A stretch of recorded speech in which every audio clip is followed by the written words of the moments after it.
अस्सलामुअलैकुम, very good morning to all of you. New Pakistan में आपको खुशामदीद कहती हूँ। मैं हूँ आपकी मेज़बान नबीहा एजाज खान। तो नाज़रीन, प्रोग्राम का आगाज़ करेंगे कुछ मौसम की खबरों के साथ। मुल्क भर में गर्मी के 27 शहरियों के लिए अच्छी खबर है, खुशखबरी है। महकमा मौसमियात ने 27 और 28 अप्रैल से मुल्क में गरज चमक के साथ शदीद बारिशों की पेशगोई कर दी है।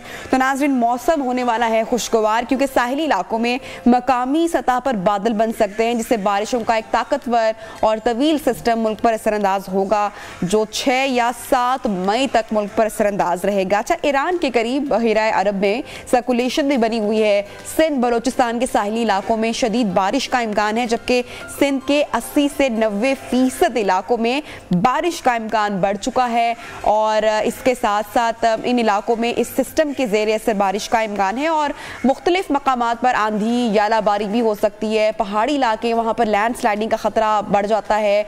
फिर इन दिनों टूरिज़म के लिए भी लोग निकलते हैं, तो एहतियात के साथ सफ़र किया जाए। अच्छा, बलूचिस्तान का जिक्र करते हैं। बलूचिस्तान के 80 से 90% इलाकों में बारिश और पहाड़ी इलाकों में फ्लैश फ्लडिंग का ख़तरा है। पंजाब के 90% इलाकों में कहीं तेज़ कहीं मूसलाधार बारिश यालाबारी का इम्कान है। पंजाब के शहरी इलाकों में नाज़रीन अर्बन फ्लडिंग का भी ख़तरा है। बहरहाल, ये तो बात हुई मौसम के हवाले से। बारिश के हवाले से नज़र डालते हैं इन प्रोग्राम अप टॉप स्टोरीज पर, उसके बाद प्रोग्राम को आगे बढ़ाएंगे। पाक फौज का वाज़े और दो टोक पैगाम, किसी जमात या सियासी नजरिए की तरफ राग़िब नहीं। मुबैना ऑडियो लीक्स का सिलसिला तसलसल के साथ जारी। सियासी बेयकीनी की धुन में मुआशी सुस्त रवि अपने अरूज पर। पाकिस्तानी खतात जिन्होंने कामयाबी के झंडे गाड़ दिए, वो भी होंगे आज के नियो पाकिस्तान का हिस्सा। तो नाज़रीन, बाकायदा फर्स्ट सेगमेंट का आगाज़ करते हैं और एक अहम खबर के साथ। गुज़श्ता रोज़ DGISPR मेजर जनरल अहमद शरीफ चौधरी ने एक अहम प्रेस कॉन्फ्रेंस की और कई दिनों से चलने वाले मुख्तलिफ जो साजिशी थ्योरीज थी, उनका कला कमा किया। वाज़े और दो टोक अल्फाज में एक बार फिर दोहराया कि अफवाज पाकिस्तान का सियासत से कुछ लेना देना नहीं है और ना ही उनकी कोई पसंदीदा सियासी जमात है। आर्मी चीफ की उन्होंने कहा कि वो इस बात का अदा करते हैं कि असल ताकत का महवर अवाम है और हमारे लिए तमाम सियासी जमातें काबिल एहतराम हैं।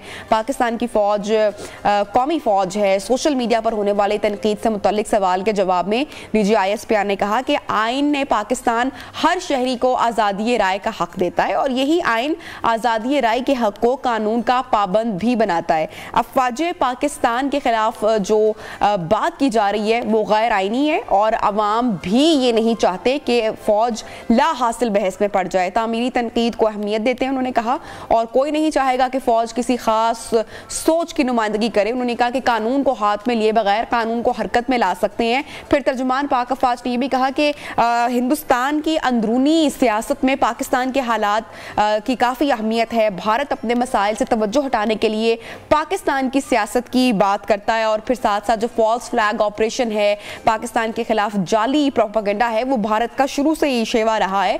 कुछ मुल्की नासिर दानिस्ता गैर दानिस्ता भारत के एजेंडे को आगे बढ़ाते हैं। अच्छा, एक सवाल के जवाब में उन्होंने ये भी कहा कि वेटरन्स पाक फौज फजाइया और नेवी का असासा है और वेटरन्स की कुर्बानियों को हम तस्लीम करते हैं। वेटरन्स ऑर्गेनाइजेशन का मकसद अपने लोगों की फलाह बहबूद होता है और वेटरन तंजीमों को सियासी लबादा नहीं पहनना चाहिए, ये भी उनका कहना था। साथ साथ ये भी कहा कि दुनिया में किसी फौज को खास सियासी सोच के लिए इस्तेमाल किया गया तो फिर इंतशार ही फैला है। सियासी क़यादत को चाहिए कि हमारी पेशा वराना सोच को तक़वियत बख्शें, गैर सियासी रिश्ते को सियासी रंग देना गलत बात है। उन्होंने मज़ीद कहा कि इलेक्शन के लिए अफवाज पाकिस्तान की तैनाती विफाक करती है और वज़ारत दिफा इलेक्शन तैनाती से मुतल्लिक ब्रीफिंग दे चुकी है, जो कि ज़मीनी हक़ाइक़ पर मबनी है। अफवाज कौम और मुल्क के मुफाद में नहीं, फौज को सियासत में डाला जाए। चीफ जस्टिस से बातचीत ओपन होनी होती तो फिर ओपन ही की जाती। वो बातचीत चीफ जस्टिस और इदारे के दरमियान हुई है। सोशल मीडिया में आए रोज बेबुनियाद बिला जवाब प्रोपेगेंडा किया जा रहा है। इसके अलावा LOC की खिलाफ वर्जियों पर भारत को भी बड़ा वाज़ेह पैगाम दिया, साथ ही दहशतगर्दी के हवाले से भी मुफस्सिल ब्रीफिंग दी। और तमाम तर सूरत हाल पर बात करने के लिए इस वक्त हमारे साथ गेस्ट इन कॉन्वर्सेशन है ब्रिगेड हारिस नवाज साहब, दिफाई तज्जियाकार, और उनके साथ साथ प्रोग्राम में हमें ज्वाइन करेंगे नसीम सिद्दीकी साहब। उनसे बात करते हैं। Sir, thank you so much. कल की जो प्रेस कॉन्फ्रेंस हुई है, बड़ा ही वाज़ेह दो टोक पैगाम उसमें सामने आया है। आप क्या समझते हैं कि जो सियासतदान आए रोज पाक अफवाज को अपनी गुफ्तगू में बातों में जो घसीटते रहते हैं, कोशिश करते हैं, इनको अब थोड़ा से अपनी बयानबाजी से रुकना चाहिए? देखें, ये एक बहुत ही अनफॉर्चुनेट और अनफेयर बात है कि जब एक दफ़ा मिलिट्री ने और एस्टेब्लिशमेंट ने खास तौर पे कह दिया कि वी आर ए पोलिटिकल, हम सियासत में नहीं आना चाहते और हमें सियासत में मत घसीटा जाए, तो हमारे सियासतदानों को एक बात समझनी चाहिए कि अब उनके ऊपर बहुत ज़्यादा जिम्मेदारी आ गई है। उनको मैच्योरिटी शो करनी चाहिए, उनको कैपेसिटी दिखानी चाहिए कि हम सियासतदान मुख्तलिफ पार्टियों से जो हैं वो बैठ के मुल्क के मसाइल हल कर सकते हैं सियासी तरीके से, और आवाम के मसाइल जो हैं वो भी हम करते हैं। लेकिन मैं ये देख रहा हूँ कि सवाए हर वक्त कोई फौज की बात करता है, कोई एक्स चीफ आर्मी स्टाफ की बात करता है, कोई किस्म की बातें करते हैं। ये एक बहुत ही खतरनाक ट्रेंड है। और फिर सोशल मीडिया पे इसी तरह जो बातें की जाती हैं वो फौज के लिए बहुत नुकसानदेह है। ये कहीं भी किसी दुनिया में किसी फौज को तनकीद का निशाना नहीं बनाया जाता, इसलिए कि फौज और अवाम में जो एक अंडरस्टैंडिंग होती है, एक कॉन्फिडेंस होता है, that give more strength to the military to fight against enemy. और एक याद रखें, you fight as a nation. आप कभी भी फौज अकेली लड़ाई नहीं कर सकती है। अवाम का साथ, अवाम की कुव्वत जो होती है वो साथ उसे सपोर्ट करती है, इसलिए ये बातें की जाती हैं। और अभी तक मैंने देखा है कि सियासतदान बिल्कुल जिम्मेदारी का मुजाहरा नहीं कर रहे हैं। They are still looking towards military कि जी आए एस्टेब्लिशमेंट हमें बिठाए, हमारे मसले हल करें। अवाम को हम क्या पॉलिटिशियन क्या मैसेज दे रहे हैं कि जी हम अपने मसाइल हल नहीं कर सकते, हम आपके लिए कुछ नहीं कर सकते, हम अपने ज़ाती मसाइल जो होते हैं वो हल करने के लिए बैठे हुए। ये चीज़ें अब आहिस्ता आहिस्ता आहिस्ता तक ख़त्म हो जानी चाहिए। और इस वक्त जब तक पोलिटिकल स्टेबिलिटी नहीं आएगी तो इकनॉमिक स्टेबिलिटी नहीं आएगी। इकोनॉमिक स्टेबिलिटी नहीं आएगी तो अवाम के मसाइल कैसे हल होंगे? जब फॉरेन इन्वेस्टमेंट नहीं आएंगी, बिजनेस चलेगा, इंडस्ट्री नहीं चलेगी, रोजगार नहीं मिलेगा, तो अवाम में कैसे खुशहाली होगी? तो आई थिंक ये चीज़ों का ये खास तौर पर DGISP ने बहुत डिटेल में ये बातें बताई हैं। और साथ तक ये भी कहा, चीफ आर्मी साहब ने बड़ी दफ़ा कहा कि ताकत का सरचश्मा जो है, ताकत का महवर है, वो पाकिस्तान की अवाम है। और अवाम को फैसला करने के लिए अवामी लीडर्स का काम है कि उनको रास्ता दे, उनको पहुँचाए। तो ये बातें भी साथ ऑपरेशनल बातें भी उन्होंने बड़ी इंडिया की बातें की है, किस तरह इंडिया में फॉल्स फ्लैग ऑपरेशन किए जाते हैं। लेकिन सर, ये जिस तासुर का आप जिक्र कर रहे हैं, ये काफ़ी वजाहत अब इससे मिल चुकी है। खासकर आप देखें ना कि वेटरन्स ऑर्गेनाइजेशन के हवाले से भी जो गुफ्तगू की गई, तो इदारे ने वाज़ेह कर दिया है कि वो किसी खास जमात के हिमायती हैं। तो ये जो तासुर एक बना दिया जाता है फौज के हवाले से, इदारों के हवाले से, कि फौज जो है वो इसकी फलाने की हिमायत करती है, तो ये एक गलत तासुर है। ये बात क्लैरिटी हमें मिल गई है कल की प्रेस कॉन्फ्रेंस से, बहुत ज्यादा मिल गई है। उन्होंने बड़ा क्लियर बताया, फौज किसी फिरके को, पार्टी को, सेक्ट को बिल्कुल नहीं करते। We are all Pakistan. हम यूनिफॉर्म पहनते हैं। यूनिफॉर्म का मतलब ये है कि चाहे उसमें आपका बलोची भाई है, हमारा पठान भाई है, पंजाबी, सिंधी, ये सब उस वक्त ख़त्म हो जाती है जब हमने खाकी यूनिफॉर्म पहने। मीन्स के वी आर जस्ट पाकिस्तानी। और इसीलिए पाकिस्तान में फ़ौज में कभी ऐसी प्रॉब्लम नहीं होती कि डिसिप्लिन सबसे आगे है इसका। फिर आपकी जो हमारा डिसिप्लिन नोन है, ट्रुप्स का मोराल को बड़ा अफेक्ट करता है। आप देखें कि उनके दवाकीन जो हैं, जो शहीद शोहदा हो जाते हैं, उनके बारे में जब कोई बात की जाती है तो इंफॉर्मेशन रूम में जब बैठ के TV पे देखते हैं तो कितना तकलीफ दे है कि वो कहते हैं देखें ये हमें किसी की बेटा शहीद हुआ है, किसी का हस्बैंड शहीद हुआ है, किसी का भाई शहीद हुआ है, कितनी तकलीफ दे रहे हैं। उनकी शोहदा के बारे में बात कीजिए कि ऐसे हो गया, ये हो गया, वो हो गया। तो ये चीज़ें हम मेरे ख्याल में अब सोचने छोड़ देनी चाहिए। हमारे अवामी लीडर्स के, पॉलिटिकल लीडर्स की इतनी अच्छी गवर्नेंस होनी चाहिए कि अवाम को फौज की तरफ देखने की जरूरत ना पड़े। And they should have faith in the leadership, and that is what is very very important. और खास में वेटरन की जो बात है, देखिए वेटरन ऑर्गेनाइजेशन होती हैं अपने वेलफेयर के लिए। आप हमारे जो पाकिस्तान एक्स सर्विसमैन सोसाइटी है वो बैठते हैं अपने रिटायर्ड लोगों के मसाइल, सिपाहियों के, जेसीओस के, यंग ऑफिसर्स के, सबके मसाइल, फौजी हॉस्पिटल में बहुत ज़्यादा काम किया जाता है। उनके बारे में बात करें, उनकी भलाई के बारे में बात करें, शोहदा की फैमिलीज के बारे में बात करें। But I think we have no right to talk about politics. वो भी फिर आके फिर अपने आप आदमी को क्रिटिसाइज करें, ये चीज़ों को we should be very very careful and sure कैसे इसको अवॉइड किया जाए। ठीक, अच्छा, लेकिन सर जिस तरह से अभी ये तो एक क्लियर कट पैगाम सामने आ चुका, कल की प्रेस कॉन्फ्रेंस से जो तमाम साजिशी थ्योरीज थी उनका कला कमा हो गया हमने देखा, लेकिन एक खास सियासी जमात की जानिब से जो तासुर सामने आ गया, वैसे तो जवाब मिल चुका उस प्रेस कॉन्फ्रेंस में, लेकिन फिर भी मैं आपसे जानना चाहूंगी कि उस जमात की जानिब से ये तासुर सामने आता है मुख्तलिफ प्लेटफॉर्म्स पर, चाहे सोशल मीडिया हो या उनके मीडिया पर्सनस हों, के जो इदारे हैं, जो फौज है, उनकी जो फैमिलीज हैं, उनका सपोर्ट मिलता है खास सियासी जमात को, इस पर आप क्या कमेंट करेंगे? देखें, इसमें बात यह है कि एवरीबॉडी हैज अ राइट, आपको अपना नुक्ता नजर होना चाहिए। अच्छा, फैमिलीज के हर एक की, लेकिन आपको ये सोचना चाहिए कि ऐसे बात करने से आपकी फैमिलीज या आपके खुद जो रिटायर्ड ऑफिसर बात करते हैं, इससे फौज को कितना नुकसान होता है। आई सर्व फॉर 32 ईयर्स, और अगर मैं उसके बाद आके अपने इदारे के बारे में बात करूंगा तो ये इट विल वेरी अनफेयर। हमें ये सोचना चाहिए कि जो हम बात कर रहे हैं इससे ओवरऑल उस पर फौज को क्या असर पड़ेगा, फौज का एक इमेज है वो कितना ख़राब होगा, इससे लोग कितना एक्सप्लॉइट करेंगे, ये चीज़ें हमें देखने की होती हैं। और आई एम श्योर कि chief of minister ex serviceman से ये जितने वेटरन से मुलाकात भी करते हैं उनको उनसे बहुत ज़्यादा इज्जत भी की जाती है। इवन जो हमारी त्यौहार ईद होती है या बड़ी ईद होती है, उसके ऊपर भी सबको बुलाया जाता है, बात की जाती है, उनके आइडिया शेयर किए जाते हैं, वो अपना बताते हैं कि उनकी क्या सोच है, सारी डिस्कस होती है। बट ओवरऑल आई थिंक मेरे ख्याल में हमें ये अपने फोरम को सिर्फ इस्तेमाल करना चाहिए, अपने पर्सनल जो हमारे रिटायर्ड ऑफिसर्स हैं, जेसीओ हैं, उनके बारे में बात करनी चाहिए, वेलफेयर की बात करनी चाहिए कि उनको और क्या फ़ायदा दे सकते हैं, उनके लिए क्या और सोशल काम हो सकते हैं। फौजी फाउंडेशन है, फिर उसके बाद आपकी आर्मी वेलफेयर ट्रस्ट है, डिफरेंट और बहुत ज़्यादा काम करते। डू यू नो कि आर्मी की ऑर्गेनाइजेशन जो वेलफेयर की हैं, फौजी फाउंडेशन एक्सेट्रा, ये सबसे ज़्यादा पाकिस्तान में टैक्स अदा करते हैं। अरबों की तादाद में एफआईआर में टैक्स जमा किया जाता है। लेकिन साथ देखें कि जब आप इतने अच्छे थे फौज के, आप मेरिटोरियम लगा हुआ है, आपकी ना वो बजट बढ़ता है, टोटल 16% आपको पूरी पाकिस्तान के बजट का हिस्सा मिलता है। और उसमें आज डॉलर देखें, उस वक्त 110 रुपये डॉलर था, आज 280 से 90 रुपये डॉलर है। तो आप देखिए कितनी महंगाई हो गई है। स्टिल वो ट्रेनिंग में क्रंच किया हुआ है।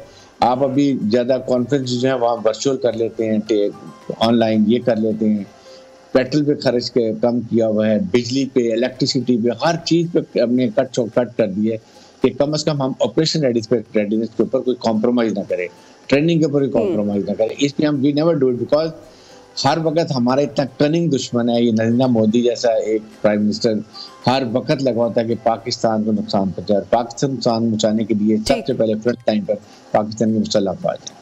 अच्छा सर, कल की प्रेस कॉन्फ्रेंस में आज़ादी इजहार और फिर सोशल मीडिया के किरदार के हवाले से भी खुलकर गुफ्तगू हुई, इस पर मैं आपका कमेंट लेना चाहूँगी। तो फिर जो सियासतदान हैं वो भी मुसलसल इदारों को, फ़ौज को अपनी गुफ्तगू में, अपने बयानात में, अपनी तकारीर में शामिल करते हैं। सोशल मीडिया पर भी जो कैंपेन्स चलाई जाती हैं प्रॉपर, अब आपको लगता है कि वो डैमेजिंग होती हैं? फिर इसी वजह से प्रेस कॉन्फ्रेंस कल की भी की गई? बहुत ज़्यादा डैमेजिंग होती है। हमारे पॉलिटिकल पार्टीज का, पॉलिटिकल लीडर्स की रिस्पॉन्सिबिलिटी है कि जो उनकी सोशल टीम्स हैं उनको एक गाइडलाइन दें। They should talk about Pakistan के लिए, बेहतरी के लिए। और ख़ास तौर पे हमारे आइन में भी ये बात है कि फ़ौज और अदलिया को क्रिटिसाइज नहीं करना चाहिए। ये बहुत सेंसिटिव बता रहे हैं। ये पाकिस्तान की सलामती बका के लिए जो है वो मुसल्लह अफवाज हर वक्त खड़ी। आप सोचें, सियाचिन के ऊपर 18,000 फुट की बुलंदी पे -20 टेम्परेचर में एक जवान खड़ा हुआ, मुल्क की खातर, मुल्क की सरहदों की खातर खड़ा ड्यूटी दे रहा है। और उसकी फैमिली के बारे में, उसके घर के बारे में, उसके भाई जो शहीद हुआ उसके बारे में बात होती है तो कितना डीमोरलाइजिंग इफेक्ट होता है, ये हमें सोचना है। और सोशल मीडिया पे 5th जनरेशन वॉर में सबसे बड़ा जो हथियार दुश्मन के पास है वो ये है कि किसी तरीके से भी मुसल्लह अफवाज और अवाम में जो कॉन्फिडेंस है, जो एतमाद है, जो उन पर ट्रस्ट है, उसको कम किया जाए, क्योंकि इससे फौज कमज़ोर होती है। इराक देख लें, लिबिया देखें, सीरिया देखें, जब फौज कमजोर थी, अवाम का ट्रस्ट नहीं, वहाँ उन्होंने अपने अज़ाइम पूरे कर दिए। पाकिस्तान में मुसल्लह अफवाज ने बहुत प्रोफेशनल तरीके से, चीफ ऑफ आर्मी स्टाफ जो हमारे बहुत प्रोफेशनल होते हैं, उनकी कमांड में मुल्क दहशतगर्दी ख़त्म कर दी थी। 51 कंट्रीज जो अफगानिस्तान में नेटो के थे, वो वहाँ पर दहशतगर्दी नहीं ख़त्म कर सकते, हमने प्रोफेशनल तरीके से ख़त्म कर दी थी। ये तो दोबारा फिर स्टार्ट हुई है, फिर फौज ने तैयार किया है कि we are doing operation, intelligence operation. यहाँ तक प्रोपेगेंडा होता है कि एक बच्चे के माइंड के ऊपर पाँव आके उसका पाँव उड़ गया और कहना ये शुरू कर दिया जी फौज ने मायने बिछाई दी। It is totally wrong. आपको ये पता है कि वहाँ पर ये टेररिस्ट ने, टीटीपी ने लाखों की तादाद में माइंस वहाँ बिछा दी कि फौज ऑपरेशन ना कर सके। और अब फौज ने 105 किलोमीटर का एरिया आइडेंटिफाई किया जब माइंस 73 किलोमीटर क्लियर कर दिया और उसमें कई हमारे फौजी शहीद हो चुके। 2 स्टार जनरल तक हमारे माइंस की वजह से नुकसान हुआ है, क्योंकि ये रास्ते में जब जीप गुजरती है या रास्ते होते हैं वहाँ ये माइंस बिछा देते हैं और उसे लिंक। आप कभी CMH में जाके देखें कितने यंग ऑफिसर्स, सिपाहियों के लेग्स, पाँव उड़ गए हुए हैं, वो अब ट्रिपल्ड हो चुके हैं, बट उनका हौसला देखें। तो आई थिंक ये हौसला हमारी कौम को एक ये अहद देता है कि मुसल्लह अफवाज 24 घंटे मुल्क की सलामती ट्रू बिल्कुल बिल्कुल मुसल्लह अफवाज 24 घंटे एक्टिव हैं, तभी तो हम सुकून से सो रहे हैं। सर, ये भारत के हवाले से, दहशतगर्दी के हवाले से डिटेल ब्रीफिंग दी गई, आपने भी उसका जिक्र किया है भी अपनी गुफ्तगू में, बड़ी वाज़ेह ब्रीफिंग थी। फिर हम एक जानिब देखते हैं भारत, दूसरी जानिब दहशतगर्द मुल्क को नुकसान पहुंचाने की मुसलसल कोशिश कर रहे हैं और इस तरह के वाक़यात अभी सर भी उठा रहे हैं। मुकम्मल तौर पर इनसे छुटकारा कैसे पाया जा सकता है और इस हवाले से क्या हो रहा है? देखिए, पाकिस्तान में हमारी तो मुसल्लह अफवाज हर वक्त कर रही है, internal security, external security, but problem ये है कि भारत का टारगेट सिर्फ पाकिस्तान है, चाहे उनके इलेक्शंस हों, कोई बात हो। अभी भी मैं कहता हूँ जब इनका इलेक्शन आने वाला ये फिर कोई फॉल्स जो फ्लैग ऑपरेशन करेंगे, जिस तरह इन्होंने बालाकोट में किया था, आके 2-3 दरख्त गिराए, एक हवा मारा चले गए, अपने 2 जहाज गिरवा लिए, अपने ही इनके लोगों ने अपने हेलीकॉप्टर को गिरा लिया। आप इससे नजर गए कितनी अनप्रोफेशनल आदमी है। और वहाँ पता चल गया कि हमने सबक बता दिए इंडिया को कि हम कितने बैटल हार्डेंड हैं, हम कितने फुली ऑपरेशनली रेडी हैं, और हमारी तरफ मैली आँख से देखेंगे तो हम आपकी आँख निकाल देंगे, बड़ा क्लियर बता दिया। लेकिन इशू ये है कि इंडिया में वो टोटल उनकी रॉ, इंडिया के जो 4-5 टेररिस्ट ग्रुप का, नरेंद्र मोदी, अमित शाह, अजीत डोभाल और राजनाथ सिंह है, ये हर वक्त बलूचिस्तान में ठीक सर, चूंकि टाइम कम है, आपसे लास्ट कमेंट भी लेना चाहूंगी। Army chief general Asim Munir इस वक्त दौरे चीन पर हैं, क्या उम्मीदें हैं? इलाकाई तनाजुर में कोई बड़ा ब्रेक थ्रू मुतवक्किल है?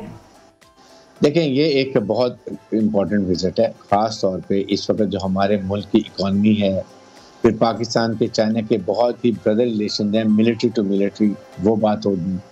फिर जो नई डेवलपमेंट इस खित्ते में हो रही है, ईरान और सऊदी अरब के ताल्लुकात बेहतर हो, जिसमें पाकिस्तान का भी हाथ है।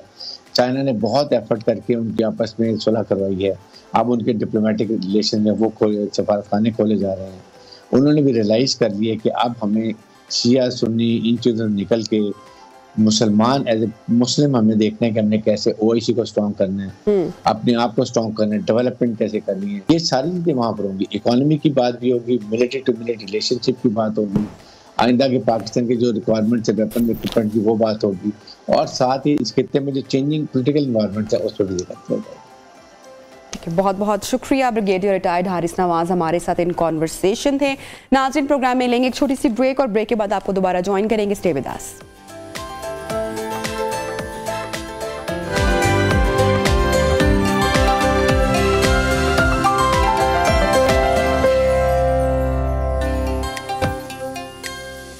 Welcome back once again in new Pakistan. तो नाज़रीन, आजकल हर रोज़ कोई ना कोई ऑडियो लीक्स हो रही हैं। गुज़श्ता रोज़ भी साबिक चीफ जस्टिस साकिब निसार और वकील ख्वाजा तारिक रहीम की एक और मुबैना ऑडियो मंजर आम पर आए, जिसके बाद एक नया तूफान मचा हुआ है। साबिक chief justice Pakistan justice retired Saqib Nisar ने अपनी मुबैना ऑडियो लीक को राइट टू प्राइवेसी की खिलाफ वर्जी करार देते हुए कहा है कि मैंने कौन सा कश्मीर बेचा है और कौन सा कोई पाकिस्तान का सौदा किया है। मुझे नहीं याद कि ख्वाजा तारिक रहीम से किस केस पर और कब बात की गई, मगर इस पर वफाकी वज़ीर कानून आज़म नज़ीर तारड़ और मलिक अहमद खान ने यह कहा कि ऑडियो लीक्स की गुफ्तगू इंतहाई संगीन है। वजीर कानून आजम नजीम तारण ने मजीद कहा कि हमें अंदाजा नहीं होता लेकिन बातें निकल आती हैं। कोशिश हो रही है हुकूमती शख्सियात को कटहरे में खड़ा किया जाए, ऐसी कोशिशों के हवाले दिए जा रहे हैं। वजीर आजम के मामले खसूसी मलिक अहमद खान ने दौरान प्रेस कॉन्फ्रेंस ये कहा कि जिनकी ऑडियो लीक्स हो रही हैं वो इस साजिश का हिस्सा हैं और ऑडियो के मामले पर वजीर कानून रास्ता इख्तियार करेंगे। जबकि इमरान खान का कहना है कि इंतखाबात से इनकार हुकूमत का आइन पर हमला है, ताकत का सरचश्मा अवाम है और अवाम अदलिया की पुश्त पर है। दूसरी जानिब वजीर आजम मियां शहबाज शरीफ की लाहौर में सियासी रुफ़क़ा कानूनी माहिरीन से मुशावरत हुई, जबकि अटॉर्नी जनरल मंसूर उस्मान अवान ने वजीर आजम शहबाज शरीफ को सुप्रीम कोर्ट केस के हवाले से ब्रीफिंग दी। और फिर आज वजीर आजम मियां शहबाज शरीफ ने इत्तेहादियों का इजलास भी तलब कर रखा है जिसमें तमाम इत्तेहादी जमातों के नुमाइंदगान मौजूद होंगे और ये भी इतलात है कि ये इजलास 12:30 बजे वजीर आजम हाउस में शुरू होगा, जिसमें मौजूदा सियासी जो बहरान है, सूरत हाल है, उसकी आइंदा की हिकमत अमली तैयार की जाएगी। पूरी सूरत हाल पर गुफ्तगू करने के लिए इस वक्त इन कॉन्वर्सेशन है सीनियर एनालिस्ट नसीम सिद्दीकी साहब। Thank you so much sir, आपने टाइम निकाला हमारे प्रोग्राम के लिए। ये ऑडियो लीक्स से आगाज करती हूँ गुफ्तगू का, ये सिलसिला कहाँ जाकर रुकता हुआ आपको दिखाई दे रहा है? और अगर इस बड़े पैमाने पर ऑडियो लीक्स सब सामने आना शुरू हो गई हैं और मुसलसल आ रही हैं तसलसल के साथ, तो फिर कुछ बात नहीं है कि हुकूमती लोगों के भी फोन टेप हो रहे हों। अस्सलाम वालेकुम and a very good morning to the viewers. बड़ा अच्छा सवाल आपने किया है। यही तमाम मामला हमारे टीवी चैनल्स पे और सोशल मीडिया पे चल रहे हैं। देखिए, ये जो ऑडियो लीक्स आ रही है या वीडियो लीक्स आ रही है, ये मीडिया की जीनत तो बन सकती हैं, सोशल मीडिया के लिए ये एक मवाद ज़रूर हो सकता है, लेकिन इनकी कानूनी हैसियत कोई भी नहीं है। अगर आपको याद हो कि जिस केस में नवाज शरीफ जो साबिक वज़ीर आज़म है पाकिस्तान के, उनको सज़ा हुई थी, तो मरियम नवाज ने अपनी एक प्रेस कॉन्फ्रेंस में एक वीडियो लीक की थी जिसमें नासिर भट्ट साहब जो मुस्लिम लीग के कारकुन है और जज अरशद मलिक के दरमियान गुफ्तगू हो रही थी। उस वीडियो लीक को वो अदालत में आज तक इस्तेमाल नहीं कर सकते जिससे कुछ नवाज शरीफ साहब को रिलीफ मिल जाए।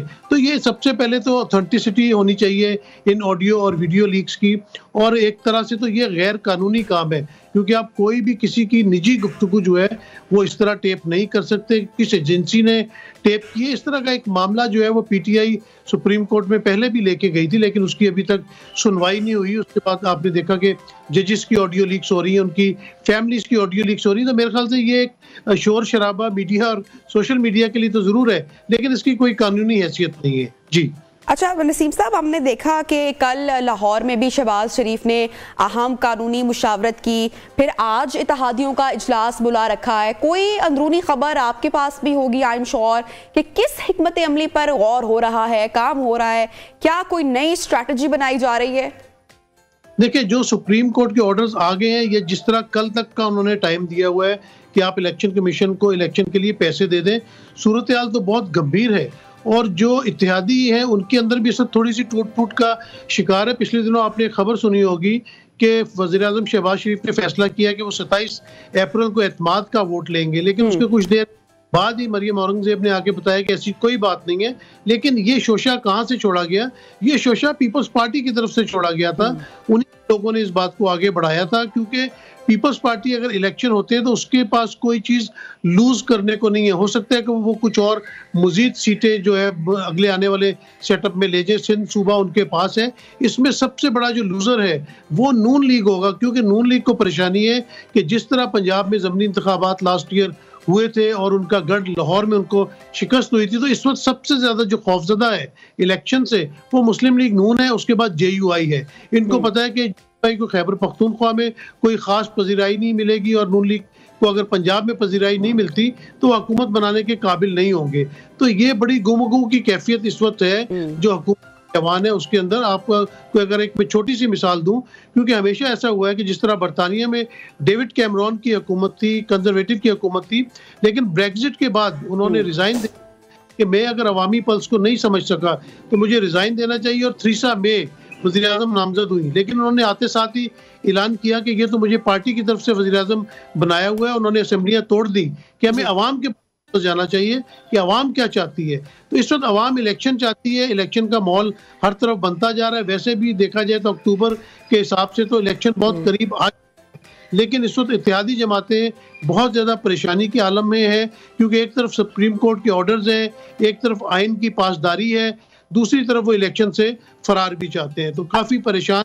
इसीलिए उन्होंने इत्तेहादी जमातों का आज इजलास भी बुलाया है। इसके बाद 3:30 बजे मुस्लिम लीग नून की पार्लिमानी पार्टी का भी इजलास होगा, जिसे शहबाज शरीफ साहब चेयर करेंगे। अच्छा, कल नसीम साहब जो अदालत लगनी है, कल कोई बड़ा या अहम फैसला मुतवक्का है? देखिए, बात तो बिल्कुल सीधी सादी से है कि अगर आप सुप्रीम कोर्ट के ऑर्डर्स को नहीं मानेंगे तो आपके ऊपर तौहीन अदालत लगेगी। इससे पहले भी आपने देखा कि जब साबिक वज़ीर आज़म पीपल्स पार्टी से जिनका ताल्लुक था, यूसुफ रज़ा गिलानी ने सुप्रीम कोर्ट के ऑर्डर्स नहीं माने थे, तो उनको सजा हुई थी कि at the rising of the court तक, और उसके बाद उनको नाअहल करार दे दिया गया था। और पिछले दिनों जिसका ऑडियो लीक में भी जिक्र है कि सरदार तनवीर जो आज़ाद कश्मीर के वज़ीर आज़म थे, उन्होंने भी अदालत के अहकामात नहीं माने थे या अदालत की तज़दीक की थी, जिसकी वजह से उनको घर जाना पड़ गया। तो कल बिल्कुल इस तरह की कोई ऑर्डर जारी हो सकता है। अगर वफाकी हुकूमत पैसे जारी नहीं करती इलेक्शन कमीशन को, तो बिल्कुल सुप्रीम कोर्ट का जो 3 रुकनी बेंच है वो कोई एक्शन लेते हुए वज़ीर आज़म को, वज़ीर ख़जाना को, वज़ीर कानून को, इनको बुला सकता है और ये हुक्म ना मानने की पादाश में उनको नाअहल करार दिया जा सकता है। जी अच्छा नसीम साहब, कल की बड़ी अहम प्रेस कॉन्फ्रेंस हुई DGI SPR की जानिब से, काफ़ी वजाहत उसमें हो गई कि फ़ौज तमाम दर मामले में न्यूट्रल है, किसी सियासी जमात से किसी किस्म की कोई वाबस्तगी नहीं है। अब what do you think, Imran Khan अब रुक जाएंगे जो वो बार बार इदारों को सियासत में घसीट कर लाते हैं?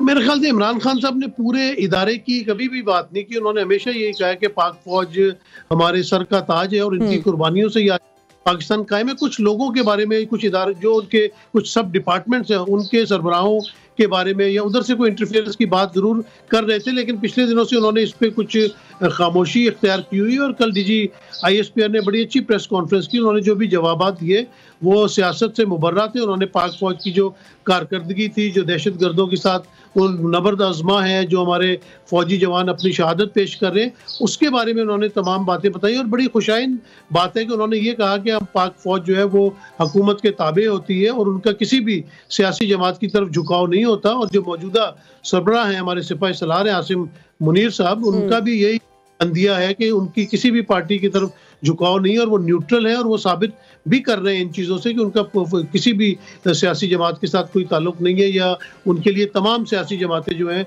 वो काबिल एहतराम हैं और वो उस पर अमल भी करेंगे। जी लेकिन सर, सोशल मीडिया पे तो हम कैंपेन्स देखते हैं वो किसी और तरह के चलती हैं। देखिए, बात यह है कि सोशल मीडिया के ऊपर कोई कंट्रोल नहीं है। हमारी मौजूदा हुकूमत जो है इसको चाहिए कि कोई इस किस्म के कानून बनाए जाए। जिस तरह आप मीडिया में बड़े अरसे से काम कर रही हैं, जब हम प्रिंट मीडिया में थे तो हमारे एडिटर साहिबान होते थे और उनकी नज़र के बगैर कोई भी खबर गुजर के जो है वो अखबार की जीनत नहीं बन सकती थी। इसी तरह इलेक्ट्रॉनिक मीडिया में गेट कीपर्स हैं, डायरेक्टर न्यूज़ होते हैं, हमारे कंट्रोलर न्यूज़ होते हैं, उनके बगैर कोई भी चीज़ ऑन एयर नहीं जा सकती। तो हुकूमत को चाहिए किस्म के कवानीन बनाए। और ये जो हमारी कौमी असेंबली होती है, इसका काम भी यही होता है कि इसने कवानीन बनाने होते हैं और कोई ऐसे कवानीन बनाए जाए कि अगर कोई गलत किस्म की कैंपेन जो है वो सोशल मीडिया के ऊपर चलाई जा रही है तो उसका जवाबदेह होना चाहिए। जब तक इस मुल्क में सजा और जजा नहीं होगी तो इस तरह की चीजें होती रहेंगी। जी अच्छा नसीम साहब, इमरान खान को जो वापस लाने की ख्वाहिश रखने वाले हैं और इमरान खान का रास्ता रोकने की कोशिश करने वाले हैं, दोनों ही आप नहीं समझते कि आइन और कानून की धज्जियां उड़ा रहे हैं? क्योंकि एट द एंड डैमेज तो सिर्फ इस मुल्क का हो रहा है। देखिए, जिस तरह आपने कहा ना कि आने की ख्वाहिश रखते हैं, मेरे ख्याल से हर सियासतदान जो है वो इख्तिदार में आने की कोशिश करता है। मियां नवाज शरीफ भी 3 दफ़ा वज़ीर आज़म मुल्क के रह चुके हैं, उनको 2-3 मरतबा निकाला भी गया, लेकिन वो दोबारा क्योंकि सियासी कुव्वत थे और उससे वो भरपूर वापस आए। अभी भी आप देखें कि वो एक पॉपुलर लीडर हैं और वो दोबारा उन्होंने एंट्री डाली है। इस तरह मोहतरमा बेनज़ीर भुट्टो शहीद जो है वो भी 2-3 दफ़ा इक़्तिदार में आई। तो इमरान खान का भी हक बनता है, लेकिन बात यह है कि at the cost of Pakistan कोई भी चीज़ नहीं होनी चाहिए। अगर आपने जिस तरह कहा कि उनको रोकने की कोशिश हो रही है, कुव्वतें उनको रोकने की कोशिश कर रही है, तो उन कुव्वतों को रोकने की नहीं करनी चाहिए। हम इसका पहले भी बहुत बड़ा नुकसान 71 में उठा चुके हैं, जब आप एक बहुत लीडर को रोकने की कोशिश की और उसकी पादाश में हमें आधा मुल्क देना पड़ा। तो अभी भी ऐसा है कि इलेक्शन होने चाहिए, अवाम जो है उनको तो इंतखाबात आपको होते हुए कब दिखाई दे रहे हैं? साथ में ये भी आपसे पूछना चाहूंगी, जो सियासतदान है, चूंकि प्रेस कॉन्फ्रेंस भी बड़ी इंपॉर्टेंट हुई है, तो ये सियासतदान ये रविश क्यों इख्तियार नहीं करते हैं? ये जब हम एक गलत तर्ज देखते हैं कि फौज और इदारों से हटकर गुफ्तगू नहीं होती है, उनको हमेशा अपनी सियासत में घसीटा जाता है, ये अब रवैया तर्क करना होगा। ये बहुत अच्छा आपने सवाल किया और बड़ा चुपता हुआ सवाल किया।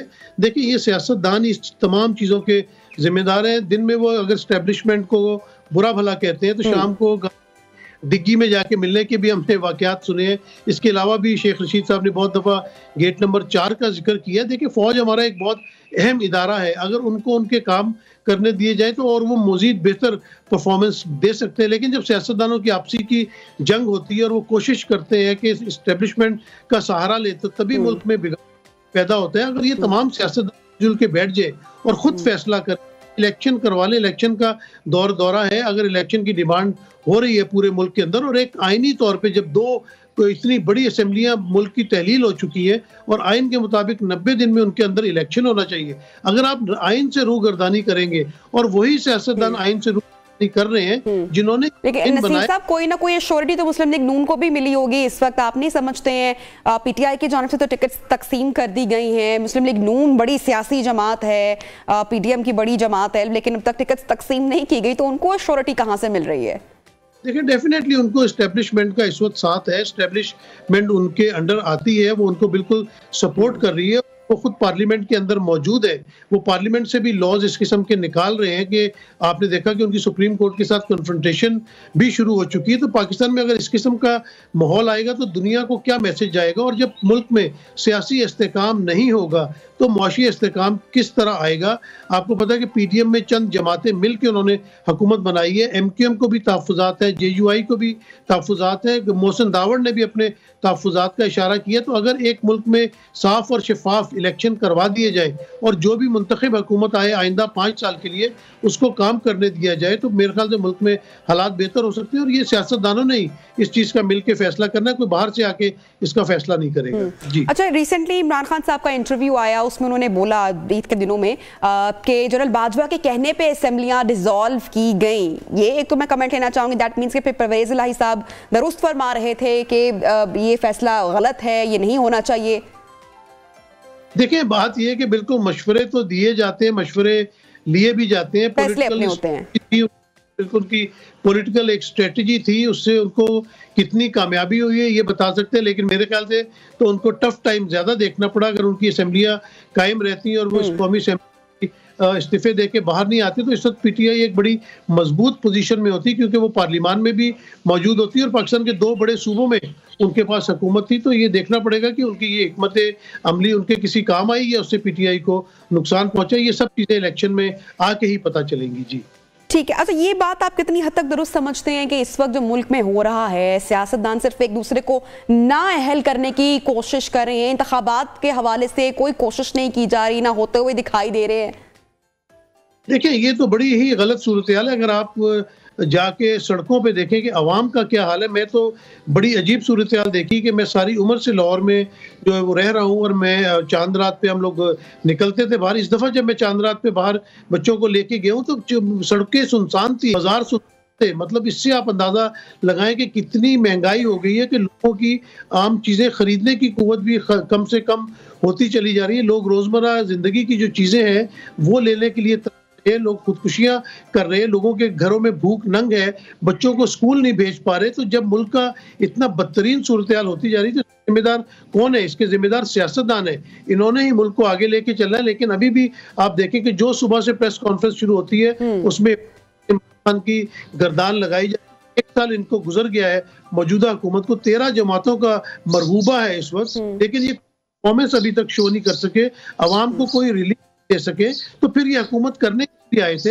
हुकूमत कर इमरान खान अपने बोझ तले दब जाता, इलेक्शन का सीजन था, इलेक्शन में उसको नाकामी होती, आप अवाम का वोट लेके 5 साल के लिए आ जाते। लेकिन ये सियासत और हुक्मरानों की जो स्ट्रेटजी है ये बिल्कुल अवाम दोस्त नहीं है, क्योंकि अवाम को कहीं पे भी रिलीफ नहीं मिल रहा, सिर्फ इनकी अपनी जंग चल रही है, कभी ऑडियो लीक आ रही है, कभी वीडियो लीक आ रही है, कभी बयानात आ रहे हैं, इससे अवाम का पेट भरने वाला नहीं है। अच्छा, ये इस सारी जो डैमेजिंग हमने जिन मामलात का हमने तस्करा किया, स्वात में भी देखा हमने अटैक हुआ, एक अनरेस्ट की सिचुएशन क्रिएट हुई, फिर जो मुल्की सियासत है वो भी हम देखते हैं बहरान का शिकार है, पोलराइजेशन इतनी ज़्यादा है, मुल्की जो मुआशी सूरत हाल है वहाँ से भी कोई इतनी खास अच्छी खबर नहीं आ रही। अच्छा, ऐसे में आर्मी चीफ जनरल आसिम का जो दौरा है चीन, ये काफ़ी अहमियत का हामिल है, काफ़ी नज़रें इस पर हैं, बड़ी पॉजिटिव खबरें सामने, तो ये एक अच्छा एक खुश आइंद लग रहा है कि मामला होने जा रहा है। देखिए, ये तो बड़ी अच्छी बात है कि हमारे chief of the army staff Asim Munir साहब जो उन्होंने चाइना का दौरा किया। चाइना हमारा बड़ा देरीना दोस्त है, हमारे हर मुश्किल वक्त में काम आया और हमसाए होते भी शायद इसीलिए हैं। तो डेफिनेटली, लेकिन बात असल में ये है कि हमारे पास जितने रिजर्व मौजूद हैं, ले दे के अभी तक हमारे पास 500,000 अरब के जो है डॉलर्स के रिजर्व मौजूद हैं, ये इनफ नहीं है। हमें अपनी मुआशी हालात उन पे तवज्जो देनी पड़ेगी, हमें अपनी ग्रोथ करनी पड़ेगी, हमें अपने डॉलर कमाने पड़ेंगे, हमें टैक्स कलेक्शन बेहतर करनी है, हमें अपनी एक्सपोर्ट्स बेहतर करनी है, हमें अपनी एग्रीकल्चर बेहतर करनी है। ये दोस्ती यारी, ये दौरे तो बड़े अहमियत के हामिल होते हैं। आप देखें कि जब से पीडीएम की हुकूमत मार्ज वजूद में आई है, बिलावल भुट्टो जरदारी साहब भी कोई आधी दुनिया के दौरे कर चुके, लेकिन क्या उससे हमारी मईशत बेहतर होगी? क्या आम आवाम को उससे कोई फ़ायदा मिला? क्या आम आवाम 2 वक्त की रोटी खाने के काबिल हुई है? तो बात यह है कि मईशत को दुरुस्त करने के लिए हमें इस तरह के स्टेप्स लेने पड़ेंगे जिससे पाकिस्तान की अपनी मईशत बेहतर हो, हमारे अपने डॉलर्स आने शुरू हो, हमारे रिजर्व इंक्रीज होना शुरू हो। अगर हम अपने हमसाए में देखें तो उनके रिजर्व जो है वो लेकिन नसीम साहब, ये जो आप सारी बातें कर रहे हैं, ये देखिए सारा पैटर्न मौजूद है, सारी पॉलिसीज मौजूद हैं, एक्सपर्ट्स मौजूद हैं, लेकिन काम तो तब होगा ना कि जब तरजीहात होंगी। चांद रात का आपने जिक्र किया कि लोग बाहर नहीं निकले चूंकि इन्फ्लेशन, महंगाई इतनी ज़्यादा बढ़ चुकी है, लोग अफोर्ड नहीं कर पा रहे। मुआशी हालात की दुरुस्तगी कैसे मुमकिन होगी जब मुल्क में सियासती दुरुस्त नहीं हो रही है? अगर सियासत से थोड़ी देर के लिए छुटकारा हासिल होगा या वक्त मिलेगा तो मुआशी मामलात की दुरुस्तगी होगी ना। आपकी बात बिल्कुल ठीक है। सबसे बड़ी वजह यह है कि इस वक्त ये एक टेम्परेरी गवर्नमेंट है जिनका टेन्योर अगर आईनी तौर पे भी देखा जाए तो 3-4 महीने में ख़त्म हो जाएगा। जब आप बैरूनी मुल्क आप इन्वेस्टर्स के साथ या क्रेडिट एजेंसीज के साथ कोई भी मुआहदा करना जाते हैं तो वो लॉन्ग टर्म होता है, 3 साल का प्रोजेक्ट होता है, 6 साल का होता है, वो भी गुमगू की कैफियत में कि पाकिस्तान के अंदर सियासी इस्तेकाम नहीं। इस तरह पाकिस्तान के साथ मुआहदे करें। ये गवर्नमेंट कल चली जाएगी, नई आने वाली गवर्नमेंट उन मुआहदों को पास करेगी या नहीं करेगी, तो बेहतर तो यही है कि तमाम सियासतदान मिलजुल के बैठे और पाकिस्तान के अंदर ये जो एक सियासी अदम इस्तेकाम है, सबसे पहले इसको ख़त्म किया जाए। जब ये ख़त्म हो जाएगा तो मुआशी इस्तेकाम भी आहिस्ता आहिस्ता पटरी पर चढ़ना शुरू कर देगा। बहुत बहुत शुक्रिया। सीनियर एनालिस्ट नसीम सिद्दीकी साहब हमारे साथ इन कॉन्वर्सेशन थे। नाज़रीन, प्रोग्राम में लेते हैं छोटी सी ब्रेक और ब्रेक के बाद ज्वाइन करेंगे। स्टे विद अस।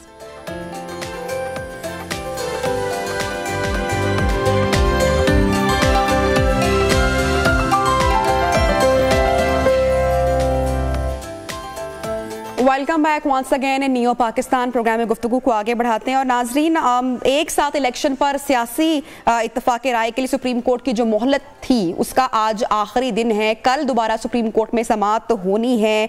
एक साथ इलेक्शन की तारीख पर इत्तफाक के लिए हुकूमत और पाकिस्तान तहरीक इंसाफ को सुप्रीम कोर्ट की दी गई मोहलत का आज आखिरी रोज़ है और सुप्रीम कोर्ट ने मुल्क भर में इंतखाबात एक साथ करवाने की दरखास्तों पर गुज़श्ता समाअत में इलेक्शन की तारीख पर सियासी इत्तफाक राय के लिए सियासी जमातों के कायदीन को मुशावरत का हुक्म दिया था, लेकिन कोई मुफाहमत नहीं हुई, किसी किस्म के कोई मुज़ाकरात नहीं हुए।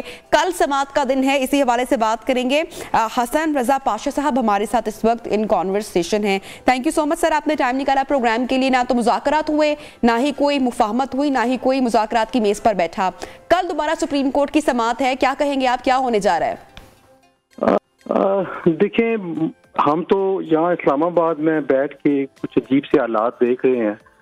आज पहले जो पिछले हफ्ते रेगुलर बेंच इस हफ्ते के लिए तश्कील दिए गए थे उनमें भी कोई रद्द-बदल हो गया। अचानक यहाँ पहुँच के पता चला कि कुछ बेंचेस टूट गए हैं, कुछ नए बनाए गए हैं और ऑनरेबल चीफ जस्टिस साहब भी आज नहीं है। अल्लाह खैर करे, अल्लाह ताला उनकी सेहत सलामती करे। और सरदार तारक मसूद साहब, उनका भी बेंच था, वो भी नहीं बैठे। तो मामलात कल की तरफ ही ज़्यादा जा रहे हैं। मफाहमत की जहाँ तक तल्लक है, हम तो आप मीडिया से ही देख रहे हैं कि कोई आपस में बैठक नहीं हुई। आज का शुनीद थी कि शायद कोई आपस में वो बैठे, लेकिन एक दिन में इस तरह बैठ के मामलात, इतने ज्यादा मामलात जो गंभीर सूरत इख्तियार कर चुके हैं, उनको चंद घंटों में या एक दिन में तय करना कोई मुश्किल लग रहा है हमें। तो शायद कल जो है वो वही सूरत हाल हो जो आज की सूरत हाल है। अल्लाह करे अगर बेटर सेंस प्रिवेल कर जाए तो कोई सियासी जमातें किसी एक नुक्ते पे पहुंच जाएं, लेकिन जब खुद बड़ी क़यादत मौजूद नहीं होगी और आगे जो उनके जो सेकंड लीडरशिप है वो जब किसी मामले पे पहुंचेगी तो वो उन्होंने कहना जी हम अपनी लीडरशिप से पूछ के आते हैं, तो ये चीज़ जो है वो किसी किनारे लगती फिलहाल नजर नहीं आ रही। ठीक, अच्छा, जैसे कि पाशा साहब, सुप्रीम कोर्ट का तहरीरी हुक्म सामने आया था, 27 की तारीख दी गई थी कि इलेक्शन कमीशन को हुकूमत 21 अरब रुपए फराहम करे केपी और पंजाब में इंतखाबात के हवाले से। ऐसा अगर नहीं हो रहा है तो फिर कंटेम्प्ट ऑफ कोर्ट किस पर लगेगा? अदालती अहकामात ना मानना इतना आसान है? बिल्कुल भी नहीं। कंटेम्प्ट ऑफ, देखें आर्टिकल 190 ऑफ द कॉन्स्टिट्यूशन वो बड़ा क्लियर है कि मुल्क के तमाम इदारे सुप्रीम कोर्ट के ऑर्डर के मातहत हैं। अब सुप्रीम कोर्ट का 3 रुकनी बेंच का एक ऑर्डर आया और उसमें उन्होंने कहा कि पैसे जमा करा दें। स्टेट बैंक ऑफ पाकिस्तान ने कहा जी हमने मुख्तस कर दी हैं। डिस्बर्समेंट इसलिए नहीं हुई कि हमारे पास इख्तियार नहीं है कि हम अपने जो कस्टमर है उसके इजाजत के बगैर पैसे किसी और अकाउंट में शिफ्ट करें जी। लेकिन अब दूसरी तरफ देखें तो पार्लियामेंट वो बिल्कुल क्लियर है, वो कह रहे हैं जी हमने पेमेंट नहीं करनी। तो ये सिर्फ वजीर आजम नहीं बल्कि पूरी कैबिनेट और पार्लियामेंट भी इस हवाले से है, क्योंकि पार्लियामेंट ने एक सबक सीखा है जनाब यूसुफ रजा गिलानी की जो वो था उस मैटर में कि उनको नाअहल करार दिया गया और क्योंकि सिर्फ उन्हीं के कंधों पे था सारा मामला, लेकिन हुकूमती इत्तेहाद ने थोड़ा सा इस दफा मैनेज किया इस मामले को। पहले ऑन बोर्ड लिया इन्होंने कैबिनेट को, फिर पूरी कैबिनेट ने ऑन बोर्ड लिया सारी पार्लियामेंट को, वहाँ स्पीचेस हुई। और अब देखना ये है कि जब तमाम पार्लियामान ये कह रही है कि प्राइम मिनिस्टर को हमने इजाजत नहीं दी, तो फिर प्राइम मिनिस्टर तो कंटेम्प्ट को फेस करेंगे ही। क्या बाकी तमाम मेंबरान भी इस जुमरे में आएंगे? ये मामला भी देखने वाला है। अच्छा पाशा साहब, फवाद चौधरी साहब की पाकिस्तान तहरीक इंसाफ के रहनुमा, उनकी स्टेटमेंट सामने आई है। उन्होंने आखिरी तरीका यही बताया है कि सड़कों पर निकले बगैर आज़ादी नहीं मिलेगी, ये आखिरी हल है। फिर वो एक स्टेटमेंट में कह रहे हैं कि जिस तरह सुप्रीम कोर्ट को दबाव में लाने की एक पूरी मुनज़्ज़म कोशिश की जा रही है, तो इससे अंदाजा लगा लें कि पाकिस्तान कितने बड़े माफियाज में घिरा हुआ है। तो कोई वकला तहरीक का आगाज होने जा रहा है, आप समझते हैं? देखिए, वकला तहरीक, अब जिन साहब का आपने नाम लिया है वो क्या वकला तहरीक चलाएंगे? खुद जब वकला तहरीक चल रही थी तो वो परवेज मुशर्रफ जो एक आमर था उसके स्पोक्समैन थे, और मौसूफ इस वक्त तक वो किसी भी बार एसोसिएशन के आज तक एग्जीक्यूटिव मेंबर तक नहीं बने, बट टू टॉक अबाउट वो प्रेसिडेंट या सेक्रेटरी बने हो। तो वो कैसे कॉल दे सकते हैं वकला तहरीक? इस तरह तो रास्ते में नहीं पड़ी हुई। आपके मामलात हैं, आप अपने पॉलिटिकल वर्कर्स को सड़कों पे लाएं, आपका हक बनता है। और वक्त की जरूरत भी, जिस तरह आप फरमा रहे हैं कि बाहर निकले बगैर काम नहीं होता, तो बाहर निकले, अपने वर्कर्स को, अपनी लीडरशिप को बाहर लाएं। क्यों वकला तहरीक के पीछे छुप रहे हैं?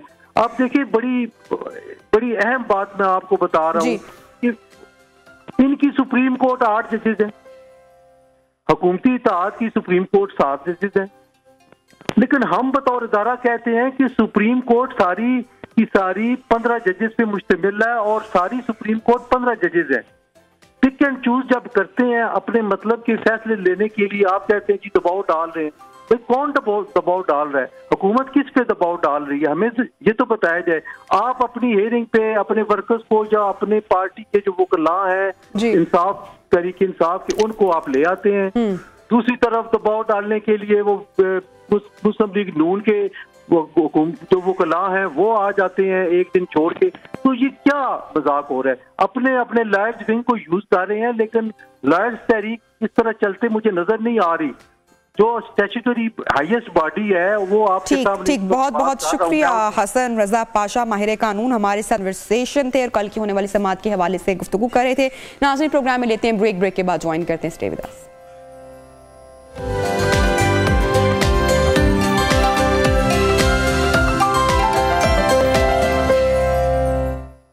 Welcome back once again in neo Pakistan. Pakistan की मुआशी सूरत हाल की IMF की जो दोस्त ममालिक की जानिब से गारंटीज की शर्त थी वो अब नाजरीन पूरी हो चुकी हैं। सब्सिडीज खत्म करने और नए टैक्सेस लगाने के हवाले से भी हुकूमत तमाम तर इकदाम कर चुकी है। देखा जाए तो इस वक्त शायद ही कोई शर्त जो कि पाकिस्तान ने IMF की ना मानी हो, मतलब कि पाकिस्तान और IMF के दरमियान स्टाफ लेवल मुआहिदे की तमाम शराइत पूरी हो चुकी हैं, मगर वज़ीर ख़ज़ाना इसहाक़ डार अब भी सिर्फ इस उम्मीद का इजहार कर रहे हैं कि IMF स्टाफ लेवल मुआहिदा जल्द करके एग्जीक्यूटिव बोर्ड से मंजूर करवाएगा। दूसरी जानिब मुल्क में महंगाई, बेरोजगारी, मुआशी सुस्त रवि अपने अरूज पर है। तमाम तर सूरत हाल पर बात करने के लिए हमारे साथ इस वक्त इन कॉन्वर्सेशन है माहिर मईशत डॉक्टर शाहिद हसन सिद्दीकी साहब। डॉक्टर साहब, थैंक यू सो मच, आपने ज्वाइन किया हमें इन प्रोग्राम। जून में आने वाले नए बजट से पहले IMF पाकिस्तान का मुआहिदा तो हो जाएगा, होपफुली पाकिस्तान को पहली किस्त मिल जाएगी? यकीनन मिल जाएगी, लेकिन उससे जो आपने अभी एक जुमला कहा है, गुर्बत, बेरोजगारी और महंगाई में इजाफा ही होगा, कमी नहीं होगी, और ख़तरात भी बरकरार रहेंगे मईशत को। अलबत्ता जो बुरानी कैफियत है वो आर्जी तौर पर जो है वो टल जाएगा, मगर जो सबसे बड़ा मसला है महंगाई, गुर्बत, बेरोजगारी, इसमें गालिबन इजाफा ही होता चला जाएगा, क्योंकि हुकूमत भी ऐसी पॉलिसियाँ बनाने के लिए तैयार नहीं है। न साबका हुकूमतें तैयार थीं, न इदारे तैयार हैं। तो ये पाकिस्तान की सलामती के लिए और पाकिस्तान की मईशत के लिए, दोनों के लिए संगीन ख़तरा है। बढ़ती हुई महंगाई, गैर ज़रूरी टैक्स, कानून के ख़िलाफ़ आवाम पर टैक्स बढ़ाना, तालीम का बजट कम करना, सेहत का बजट कम करना, तरक्याती अखराजात में कटौती करना। 9 करोड़ लोग ऐसे हैं मोबाइल जो यूज़ करते हैं जिनसे कानूनन टैक्स नहीं लिया जा सकता, क्योंकि उनकी आमदनी कम है। 9 करोड़ लोग हैं ऐसे पाकिस्तान में, ड्राइवर हैं, चौकीदार हैं, जो दूसरे शहरों में जाते हैं, कम आमदनी वाले। आप उनसे गैर ज़रूरी तौर पर टैक्स लेके उनको मज़ीद गरीब कर रहे हैं। इसी तरह से 2 करोड़ तकरीबन लोग ऐसे हैं जिनकी आमदनी बहुत कम है, बैंकों में वो पैसा रखते हैं, रिटायर्ड लोग हैं, खातून खाना हैं। ये लोग जो पैसा थोड़ा बहुत रखते हैं उनकी आमदनी पर टैक्स नहीं है, मगर आपने उनसे पर 15% टैक्स लगा दिया, मोबाइल पर भी 15% लगा दिया। अब देखिए, मैं जो टैक्स देता हूँ मोबाइल पर, या बैंक वाले मुझसे काटते हैं मुनाफे पर, तो मैं तो जब रिटर्न सबमिट करता हूं तो मैं तो रिफंड ले लेता हूं, मेरे जेब से तो कुछ नहीं जाता। ये जो 12 करोड़ लोग हैं जिनके साथ जुल्म कर रहे हैं, ये बेचारे तो आमदनी इनकी है नहीं, तो ये रिटर्न फाइल नहीं करते। जब ये रिटर्न फाइल नहीं करते तो आप उनका रिफंड भी नहीं मिलता। तो कभी किसी ने सोचा है कि 10 करोड़ लोग गुर्बत से नीचे हैं पाकिस्तान, इमारात के समंदर हैं, और ताकतवर तबकों को बदस्तूर बरात दी जा रही हैं और आवाम को कुचला जा रहा है। बैंकारी का निज़ाम भी यही कर रहा है। मगर किसी ने कभी सोचा कि दुनिया में, मैं जब मगरिब में था, और सर कोई एक चैलेंज, डॉक्टर साहब, इस पर कोई एक चैलेंज पाकिस्तान को दरपेश नहीं है? अगर हम नेचुरल डिजास्टर का ही तस्करा करें, लास्ट ईयर पाकिस्तान में जो सैलाबी सूरत हाल थी, कितना डैमेजिंग रहा सब कुछ, और इस साल भी यही पेशन गोई है, यही प्रोडिक्ट किया जा रहा है कि सैलाब का खतरा, सैलाब का खदशा मौजूद है, और जो आलमी इदारे हैं वो भी तनबीह कर रहे हैं। तो मामलात आप दरुस्त समत में जाते हुए तो दिखाई नहीं दे रहे हैं। फिर से एक चैलेंजिंग सूरत हाल क्रिएट होगी फॉर पाकिस्तान। बिल्कुल आपने सही कहा। मैं आपको एक बात बता दूं, अगर इस साल खुदा न खास्ता जो मईशत की शरह नमू है ये मनफी रहेगी, यानी 0.4 जो IMF कह रहा है, ये नहीं, मनफी रहेगी। तो जब मनफी शरह नमू है और उससे 7% से कम अगर ग्रोथ होती है तो गुर्बत और बेरोजगारी बढ़ती है। तो मनफी शरह नमू है, महंगाई आपकी इस वक्त 35% है। तो फिर ये देखिए कि लोगों की क़ुव्वत खरीद गिर गई। वो स्कूल से उन्होंने बच्चों को उठा लिया जहाँ मुफ्त तालीम थी, क्योंकि वो कहते हैं जी मैं इससे चाइल्ड लेबर कराऊंगा।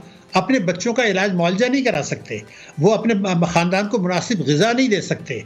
तो फिर उनकी जो मायूसी है अपने आप से, अपने ख़ानदान से, अपने ख़ानदान के मुस्तक़बिल से, ये पाकिस्तान के लिए ख़तरा है। लेकिन बदस्तूर ताकतवर तबके जो हैं वो ऐश कर रहे हैं, मराहत ले रहे हैं। मैं कभी कभी सोचता हूँ, जो आपसे बात कर रहा था, जब मैं वेस्ट में रहा करता था तो मेरा वहाँ लोग माहिरीन से डिस्कशन होता था। वो एक सवाल करते थे जिसका मेरे पास जवाब नहीं। वो कहते हैं जी हमने जो ज़कात का निज़ाम पढ़ा है, पूरी दुनिया में, मैं पूरी जिम्मेदारी से कह रहा हूँ, पूरी दुनिया में गुर्बत के खात्मे के लिए, बेरोजगारी के खात्मे के लिए इससे बेहतर निज़ाम मौजूद नहीं है। कोई दुनिया में इससे इनकार नहीं करता। लेकिन पाकिस्तान में 10 में से 9 लोग जो हैं वो चाहे 1 रुपया ही दें मगर ज़कात सदकात देते हैं, खैरात देते हैं, ड्राइवर, चौकीदार, खौंचे वाले भी देते हैं। कभी किसी ने सोचा कि 700 अरब रुपया जो ज़कात सदकात का आ रहा है, ये क्या इसका गलत इस्तेमाल हो रहा है? क्या जो डोनेशन ले रहे हैं वो इसका गलत इस्तेमाल करके फ़ायदा उठा रहे हैं? क्या हो रहा है कि उसके बावजूद गुर्बत और बेरोज़गारी बढ़ रही है? ये मैं संगीन बात इसलिए कर रहा हूँ, बहुत संगीन है कि कुरान ने तो आपको वाज़े तौर पर बता दिया था कि ज़कात किन से लेनी है, किन को देनी है, लिस्ट बता दी थी आपको। लेकिन हमारे यहाँ तो वो डोनेशन देते हैं बड़े बड़े, उस पर टैक्स का बेनिफिट ले लेते हैं, फिर उसके बाद जो इदारे डोनेशन लेते हैं वो कानून के खिलाफ किसी और को डोनेशन दे देते हैं। ये बहुत संगीन बात है। और फिर उसके बाद वो कौमी एजाज़ात भी मांगते हैं, उनकी टैक्स फ्री इनकम भी होती है, उसके बाद वो यूनिवर्सिटी के सिंडिकेट के मेंबर भी बन जाते हैं। तो कभी किसी ने सोचा कि ज़कात सदकात की इतनी बड़ी रकम 700 अरब रुपए से ज़ायद, तो इसकी वजह से गुर्बत क्यों बढ़ रही है? इसलिए कि यहाँ पे भी करप्शन आ गया है, यहाँ पे भी अशराफी आ गई है, यहाँ पर भी डोनेशन देने वाले दूसरे इदारे और हुकूमत उनको मावनत दे रही है, उनको कंसेशन दे रही है, वो टैक्स फ्री इनकम है। तो मुझे ये खौफ है कि ये जो जुल्म हो रहा है, मैंने आपको 12 करोड़ लोगों को बताया, उसके बाद 24 करोड़ लोग वो हैं हमारे मुल्क की आबादी के जो 18% GST दे रहे हैं। मालदार लोग टैक्स नहीं देते, उनसे 18% GST दे रहे हैं। बैंकारी के निज़ाम का आपको मैं बताऊं बड़ी अजीब फिगर है, लोगों को यकीन नहीं आएगा, मगर हुकूमत की फिगर्स है, स्टेट बैंक की फिगर्स है कि 86,000 इदारे ऐसे हैं या अफराद, 86,000, जिन्होंने बैंकों के जो मजमूई कर्जे हैं 24 करोड़ की आबादी में, उसका 87% लिया हुआ है। ठीक, इसका मतलब ये 14% लोगों को आपने जो आबादी है 98%, उनको आपने 14% कर्जे दिए। तो बैंकारी का शोबा भी इस्तेहसाल कर रहा है, टैक्सेस में भी कर रहे हैं, बिजली पेट्रोल के नर्ख भी आप बढ़ा रहे हैं, तालीम का बजट भी आप कम कर रहे हैं। जो टैक्स अवाम से लेते हैं उस पर वो सूद में चला जाता है या करप्शन में ज़ाया हो जाता है। पब्लिक सेक्टर के लॉसेज जो है वो बढ़ते चले जा रहे हैं, सर्कुलर डेट बढ़ रहा है, अमेरिका का रवैया मौनदाना है, IMF का रवैया मौनदाना है। मैं आपको बता दूं कि 30 जून 2024 तक 27 अरब डॉलर के बैरूनी कर्जे पाकिस्तान ने अदा करने हैं। हमें तो कोई 1 अरब डॉलर आज नहीं दे रहा। तो जो लोग सियासी झगड़े कर रहे हैं, आईनी झगड़े कर रहे हैं, फौरी तौर पर इंतखाब का मुतालबा कर रहे हैं और इस्लाहात को कानूनी शक्ल नहीं दे। ठीक, अच्छा डॉक्टर साहब, जो पाकिस्तान इस वक्त मुआशी सुस्तरवी का शिकार है, जिसकी तरफ आपने भी इशारा किया है, इसमें FBR समेत जो दीगर इदारे हैं नए बजट से पहले अपने अहदाफ टारगेट्स पूरे कर पाएंगे? देखिए, ये तो बिल्कुल जैसे मैंने आपको बताया कि शरह नमू जो है आपकी, मैंने बता दिया, मनफी रहेगी। मैं दोबारा बता रहा हूँ, मनफी बहुत मामूली बात है। पाकिस्तान में 75 साल में चंद साल ही ऐसे रहे जब मनफी रही थे। बजट खसारा कोई हदफ से बहुत ज्यादा रहेगा। उसके बाद आप देखिए कर्जों का जो आपकी टैक्सों की वसूली नहीं हो रही है, अभी तक जो है 278 अरब रुपए का शॉर्टफॉल है। हालांकि आवाम पर टैक्सों का बोझ डाला गया है, लेकिन किसी को लोग कहते हैं जो लोग इनकम टैक्स नहीं देते। मैं आपको बताऊं 12 करोड़ लोग इनकम टैक्स देते हैं जिनको नहीं, 1 पैसा भी नहीं देना चाहिए। 12 करोड़ लोग इनकम टैक्स दे रहे हैं, लेकिन जिन लोगों को देना चाहिए वो कई हजार अरब रुपए टैक्स की चोरी कर रहे हैं या उनको करने दी जा रही है। अगर मैं आपसे कहूं, पाकिस्तान दुनिया का वाहिद मुल्क है जहां चोरी के लूटे हुए पैसे को आप कानूनी तहफ़्फ़ुज़ दे सकते हैं, कौमी खजाने में 1 पैसा जमा कराए बगैर। ऐसा मुझे कोई दुनिया का कोई बता दे। मैं आपको बताऊं, मुझे सदमा होता है कि इमरान खान ने यह कहा था कि जो कौमी दौलत लूट के बाहर बेचते हैं वो गद्दार हैं, मुल्क के दुश्मन हैं। उन्होंने भी टैक्स एमनेस्टी दे दी और ये कहा पैसा बाहर ही रखो।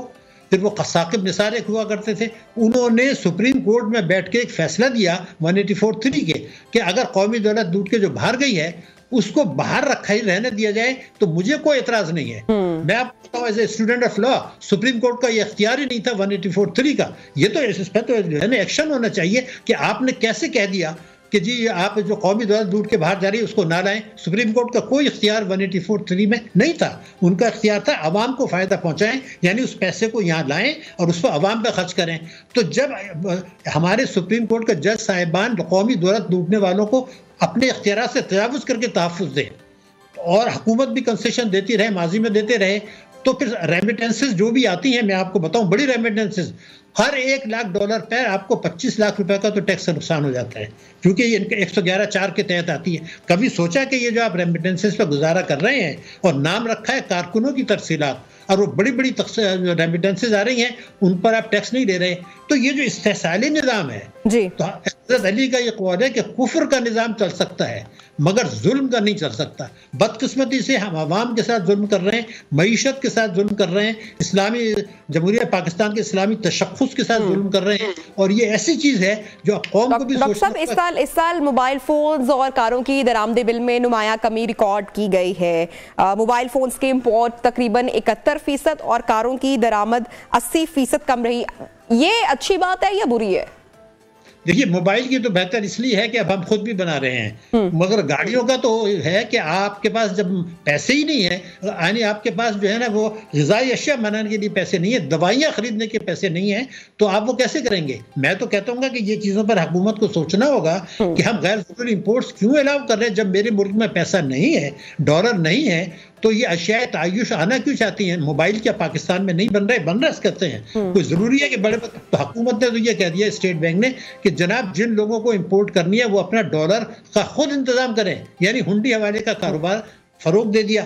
अब क्या मैं जो डर रहा हूँ, मुझे खौफ है कि आप जब स्टेट बैंक ये कहता है और हुकूमतें और सियासतदान ये कहते हैं कि जनाब हमारा डॉलर गिरने की वजह यह है कि हुंडी हवाले का कारोबार बढ़ रहा है, तो 2024 में अगर पाकिस्तान को FATF ने ये कहा कि आपकी तो हुकूमत खुद कह रही है कि आप हुंडी वाले का कारोबार कर रहे हैं, यही तो टेरर फाइनेंसिंग है। लेकिन डॉक्टर साहब, सिर्फ गवर्नमेंट के पास सिर्फ एक यही इस वक्त हल मौजूद है कि इंपोर्ट्स जो है वो कम से कम कर दी जाए। अगर हम एक्सपोर्ट्स अपने नहीं बढ़ाएंगे तो मामला दरुस्त में किस तरह से जाएंगे? प्रोडक्शन उस तरह से आपको लगता है हो रही है?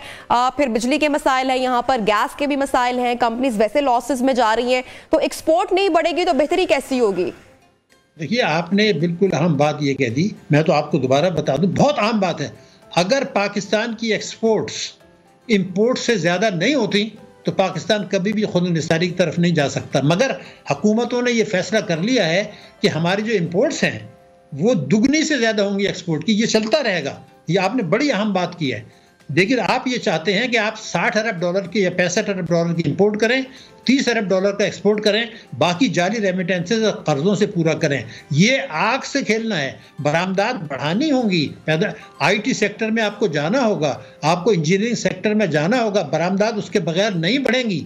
बांग्लादेश में अगर कॉटन नहीं है, कॉटन तो हमारे पास है, उनके पास तो नहीं है, मगर उनकी गारमेंट्स की एक्सपोर्ट हमसे कहीं ज़्यादा है। तो ये जो पॉलिसी है अशराफिया को नवाजने की कि रेमिटेंसेस मंगाओ, बरामदात को कम करो, ये आग से खेलना है। और मैं दोबारा आपकी बात को तस्दीक कर रहा हूं कि अगर हमने बरामदात से दुगनी इंपोर्ट्स की तो आग से खेल रहे हैं, आग उसमें तेल डाल रहे हैं। बहुत ही खौफनाक चीज़ है। ये दुनिया बदल रही है, हमें कब समझ में आएगी? अमेरिका का रवैया बदल गया, IMF का रवैया बदल गया, चीन का भी बदलने वाला है। तो वो आपको ये कर्जे नहीं मिलेंगे और आप असासे बेचेंगे या कौमी जो आपके वो है जो हमारा फ़ख्र, उनको दाव पे लगाएंगे हम। हमारे चाइना और अमेरिका का रवैया तो बदल ही जाएगा, हम अपने रवैये अपनी तर्ज का बदलेंगे। हमारी जो हुकूमत है उनकी तरजीहात कब बदलेंगी, कब ये मामला बेहतर होंगे, ये इस वक्त मामला समझ से बाहर है कि हुकूमत की क्या इस वक्त तरजीहात हैं, क्या हिकमत अमली है, जो मुआशी बहरान है, क्राइसिस से निकलने के लिए क्या किया जा रहा है। देखिए, ये अब हुकूमत को मैं नहीं समझता कि इस वक्त हुकूमत अकेली हिकमत अमली बनाएगी, ये गलत होगा। जब आम हालात में नहीं बना सके, फौजी हुकूमत नहीं बना सकी, तहरीक इंसाफ नहीं बना सकी, पीपल्स पार्टी नहीं बना सकी, PML नहीं बना सकी, तीनों में कोई फर्क नहीं रहा, फौजी हुकूमत में भी नहीं रहा, तो आज इनसे ये तवक्को करना इनके साथ ज़्यादती है। आज अगर कोई तवक्को हम इनसे करते हैं तो हम ये चाहते हैं कि सुप्रीम कोर्ट भी ये समझे कि आईनी मामलात को जो है आप खुश सलूबी से करें। देखिए, अफवाज पाकिस्तान के ISPR ने कल ये कह दिया है कि तीनों इलेक्शन साथ में कराएं। डॉक्टर साहब, ये बजट जब आएगा, अब चाइना से और जो गारंटीज भी मिल चुकी हैं दोस्त ममालिक से, IMF का मुआहिदा भी अपने एंड मामलात पर है, आपको क्या लगता है कि बजट के बाद कुछ चीज़ें बेहतर होंगी? महंगाई में आप मुसलसल कह रहे हैं कि इजाफा ही होगा, ये कितनी ड्यूरेशन के लिए होगा और कितना इजाफा होगा?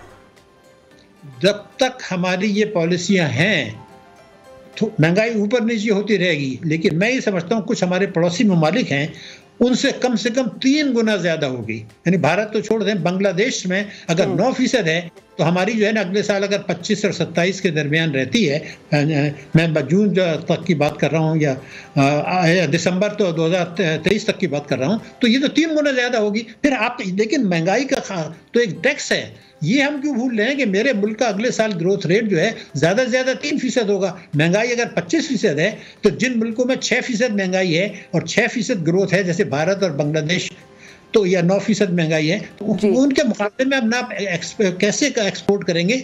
हमारा डिस्काउंट रेट 21% है, बांग्लादेश का तो शायद जो है वो 9% है।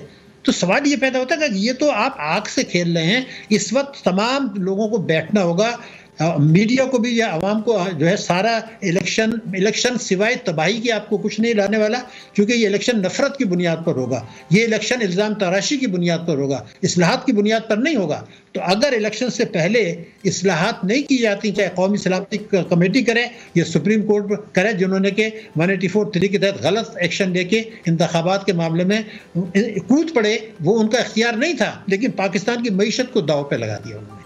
तो ये अब सबको सोचना होगा, अपनी गलतियों की इस्लाह कर लें। हमारा मकसद ब्लेम गेम नहीं है। मैं तो ये खतरा बता रहा हूँ कि अगर 27 अरब डॉलर हमें 30 जून 2024 तक अदा करने हैं बैरूनी कर्जे, हमें कोई 1 अरब डॉलर नहीं ले रहा, तो हमारे ऊपर क्या शराइत आयद की जाएंगी। ये जो अच्छी अच्छी बातें आप कर रही हैं, ये आपको हुकूमत नहीं करना चाहती और उनको मौका मिल जाएगा। जी देखिए, IMF ने ये कह दिया, चीन ने ये कह दिया, अमेरिका ने ये कह दिया, मेरे पास तो पैसे नहीं है। तो आज होश के नाखून लेने की ज़रूरत है। अगर मीडिया भी देखे कि 90% टाइम अगर वो सियासी बयानात और अदालतों के रिमांड देता रहे, तो फिर अवाम बेदार नहीं होंगे। अवाम को पता ही नहीं है कि उनके साथ क्या तबाही, क्या बर्बादी। ये बेचारे इतने अच्छे लोग हैं, मैं आपको बता रहा हूँ, ड्राइवर, चौकीदार, ख्वांचे वाले बेचारे 8 आने 1 रुपये खैरात दे रहे हैं आपके मुल्क में। तो इतने अच्छे लोग हैं इस मुल्क के, लेकिन हुकूमतें, सियासतदान, इदारों ने जो कुछ किया है वो जड़ें इस मुल्क की खोद दी हैं। अब हमारी जिम्मेदारी है, मीडिया की जिम्मेदारी है, अवाम को ये तफसीलात बताएं कि 12 करोड़ लोगों के साथ जुल्म हो रहा है, कि उन पर ज़बरदस्ती इनकम टैक्स लिया जा रहा है, और फिर कहते हैं टैक्स चोर हैं। तो टैक्स चोर तो मालदार लोग हैं जिनको आप सहूलतें दे रहे हैं, आप उनको मौका दे रहे हैं। ये 12 करोड़ जो हैं, ये तो बेचारे जो हैं, इनको से तो आप टैक्स भी दे रहे हैं, उनको तालीम का बजट भी कम कर रहे हैं, तो उनके साथ तो जुल्म हो रहा है। ग्रोथ हो नहीं रही, अनएम्प्लॉयमेंट मेरे मुल्क में बढ़ी है, और कोई इस वक्त मैं आपको बताऊं 10 करोड़ लोग तो गरीब हैं, 22 मिलियन बच्चे स्कूल नहीं जा रहे। ये टैक्सों का निज़ाम जो है, अगर मैं आपको बताऊं, आइन की शिक 3, आइन की शिक 4, आइन के शिक 25A, आइन के शिक 34, 37 और 38 और 227, ये किसी को नजर नहीं आ रहा कि आइन की खिलाफ वर्जी हो रही है। एक चीज को पकड़ के बैठ जाते हैं। तो इख्तियारात का नाजायज इस्तेमाल जो है, ये अमानत में खयानत के जुमरे में आता है। आप आइन की खिलाफ वर्जी यहाँ भी तो देखें ना, कि मैंने आपको 6 सेक्शन गिनवा दिए जो पाकिस्तान में खिलाफ वर्जियाँ हो रही हैं, फौजी हुकूमतों ने की, तीनों पार्टियों ने की, उनकी तरफ किसी की तवज्जो नहीं है। छोटी छोटी चीज़ों को पकड़ के जाते हैं 90 दिन और 91 दिन। तो मैं ये कहता हूँ कि अपने इख्तियारात का इस्तेमाल अगर नहीं करते, तो मैंने आपको हुक्म की हज़रत अली की बात बताई। अब मैं जो कुछ बताना चाहिए आपसे अर्ज कर रहा हूँ कि सब कुछ वसाइल मेरे मुल्क के पास हैं, लेकिन अशराफिया के जो है ना, वो मईशत चल रही है, उनको आज भी मराद दी जा रही है। डोनेशन देने वाले, ये करने वाले, सनतकार, ताजिर, बरामद कुनंदगान, वो सब मज़े कर रहे हैं, और ये गुर्बत के जो समंदर है, ये फैलता चला जा रहा है। आपने सैलाब की बात की, पेंडेमिक की आड़ में आपको शायद पता होगा, स्टेट बैंक ने जो है गलत कारी करके 0 शरह सूद पे 600 लोगों को 3 अरब डॉलर के कर्जे दे दिए 0 शरह सूद पर। ये जुल्म हो रहा है भाई, इनको पकड़ा जाए। इनको ये कहा जाए कि ये इख्तियारात आपको इसलिए तो नहीं मिले कि आप अपने सियासी मफादात के लिए, अशराफिया को नवाजने के लिए 0 शरह सूद पर आप कर्जे दे दें 3 अरब डॉलर के। दूसरी तरफ माइक्रो फाइनेंस पे आप 22, 23, 24% दे रहे हैं आम आदमी। तो अगर मैंने तो एक तजवीज़ पेश की थी कि बेनज़ीर इनकम, मैं आज आपको बता रहा हूँ, बेनज़ीर इनकम सपोर्ट और ज़कात के प्रोग्राम को अगर आप मुंसलिक कर देते हैं माइक्रो फाइनेंस से, और 50 अरब रुपए अगर आप निकालते हैं बेनज़ीर इनकम सपोर्ट प्रोग्राम से, तो 250 अरब रुपए के कर्जे मिलेंगे प्लम्बर, इलेक्ट्रीशियन, कारपेंटर, घरेलू खवातीन, छोटे किसान। क्योंकि 1 लाख का अगर आपका प्रोजेक्ट है, उसको चाहिए तो 25,000 बेनज़ीर सपोर्ट प्रोग्राम से दें, अगर इस्लामी बैंक है तो ज़कात से फंड से दें, और बाकी कर्जे दें, तो 5 गुना उनको पैसा मिलेगा। और ये जो उनको आप ज़कात या बेनज़ीर से दे रहे हैं, ये आप माफ़ कर देंगे जब वो अदा कर देंगे। तो 50 बिलियन को जो ज़कात लोगों को दे रहे हैं बेनज़ीर से प्रोग्राम से, उनको भिखारी बना रहे हैं। अब 250 अरब दें उनको कर्जे, और उनको फिर ये 25% माफ कर दें। ये तरीका है गुर्बत को कम करने का, बेरोजगारी का। लेकिन किसी को कोई दिलचस्पी नहीं है। हुकूमत कुछ एजेंसीज को, कुछ डोनेशन एजेंसीज को पैसे देके 8% कमीशन देके ये काम करा रहे हैं। अरे भाई आप बैंकों से कराइए और खुद उनको दें। तो ये अशराफिया की मईशत है।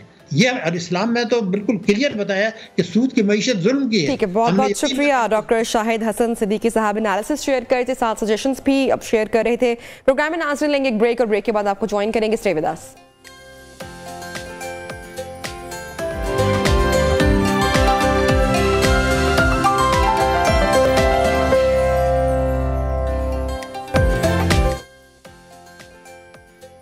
Welcome back once again in new Pakistan. तो नाज़रीन, आज आपकी मुलाकात एक ऐसी बासलाहियत आर्टिस्ट से करवाएंगे जिन्होंने अपनी मेहनत और साबित कदमी से बहुत सौ को गलत साबित किया। इस्लामिक कैलीग्राफर आयशा कमाल को हमेशा से उनके काम की बजाय या तो मगरबी आर्ट बनाने की पेशकश होती रही या फिर उन्हें ये कहा जाता रहा कि उनके काम की इतनी डिमांड नहीं है। लेकिन फिर एक ऐसा वक्त आया कि उनकी पेंटिंग्स 5,000 की बजाय 50 लाख में भी फरोख्त हुई है।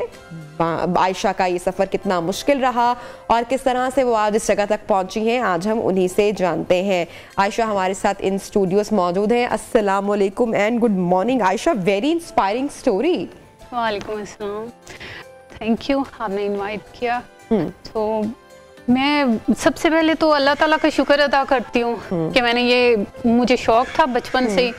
तो अच्छा, ये क्या बात है, क्योंकि आपसे पहले भी बात हो रही थी और नाज़रीन के साथ भी शेयर किया कि काम की डिमांड नहीं है और 5,000 में भी पेंटिंग्स फरोख्त हो रही थी, यानी कि आपने काफ़ी चैलेंजिंग टाइम मीनवाइल देखा आपने अपने इस पूरी जर्नी में। जी बिल्कुल देखा। और ये है कि कहते हैं कैलीग्राफी जो है ना उसमें नहीं है जी, इतने बहुत ज़्यादा वो कॉस्टली पेंटिंग नहीं सेल हो सकती। अच्छा। उसकी लोग बहुत ज़्यादा उसका पे नहीं करेंगे, उसकी वैल्यू नहीं है। लेकिन इस चीज़ को गलत साबित किया वक्त ने और शायद मेरे शौक ने, मेरी मेहनत ने, अल्लाह ताला को ने देखा इसको। तो अच्छा, बचपन से कैलीग्राफी का आपको शौक था या लिखने का शौक था? कैसे आगाज कैसे हुआ? मुझे बचपन से शौक था कैलीग्राफी का, तो फिर मैं प्रैक्टिस करती रही। लेकिन 10 साल से मैं अब प्रोफेशनली कर रही हूँ। अच्छा, रिमेम्बर कि हमारे स्कूल टाइम में तो स्पेशल क्लासेस भी होती थी। आर्ट एंड क्राफ्ट का जो एक टाइम होता था, स्पेशल पीरियड होता था, उसमें जिन बच्चों को शौक होता था या इंटरेस्ट होता था आर्ट्स का, तो वो स्पेशल जाके स्कूल में भी कैलीग्राफी सीखते थे और करते थे। अब आई डोंट थिंक सो कि है या नहीं है। तो आप, आई एम श्योर कि तब से ही इंटरेस्ट बड़ा आपका रहा होगा ज़बरदस्त। जी बिल्कुल, स्कूल टाइम में भी बहुत ज़्यादा प्रैक्टिस करती थी और जब कुरान पाक पढ़ती थी तो फिर लिखने की कोशिश करती थी। अरबी ही ज़्यादा लिखने की कोशिश करती थी। तो इसी पहली पेंटिंग, पहली कैलीग्राफी आपने किस उम्र में बनाई और उसका क्या रिस्पॉन्स आया और क्या लिखा? पहली जो मैंने पेंटिंग बनाई वो मतलब मैंने सोचा नहीं था कि इतनी अच्छी बन जाएगी। अच्छा। जी, जब स्टार्ट की तो मैंने नहीं सोचा। कितने साल पहले?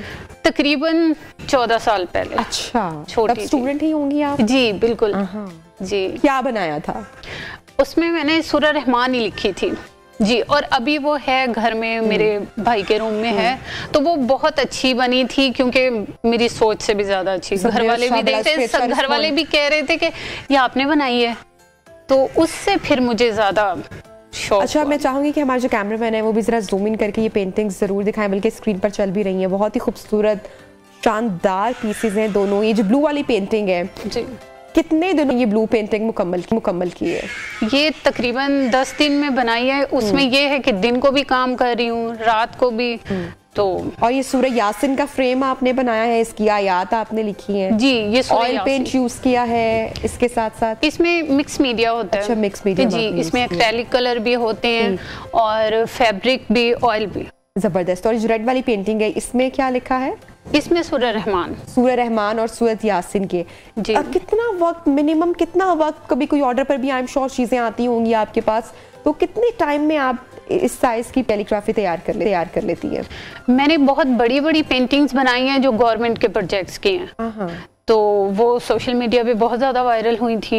मैंने गवर्नमेंट का बहुत बड़ा प्रोजेक्ट किया और ये किसी भी पाकिस्तान की फीमेल आर्टिस्ट ने इतने गवर्नमेंट के प्रोजेक्ट्स नहीं किए हैं अल्हम्दुलिल्लाह। ऐसा होता है ना कि कमाने के लिए लोग या पैसे के लिए तो बड़ी बड़ी चीज़ें, अपना लाइफस्टाइल तब्दील कर लेते हैं, अपने आप कर लेते हैं, अपनी सोच तब्दील कर लेते हैं, अपने पेरेंट्स तब्दील कर लेते हैं, लेकिन आपको जब स्टार्टिंग में इतना चैलेंजिंग टाइम मिला तो आपने कैलीग्राफी से हटकर दूसरी पेंटिंग्स नहीं बनाई। क्या रीज़न था?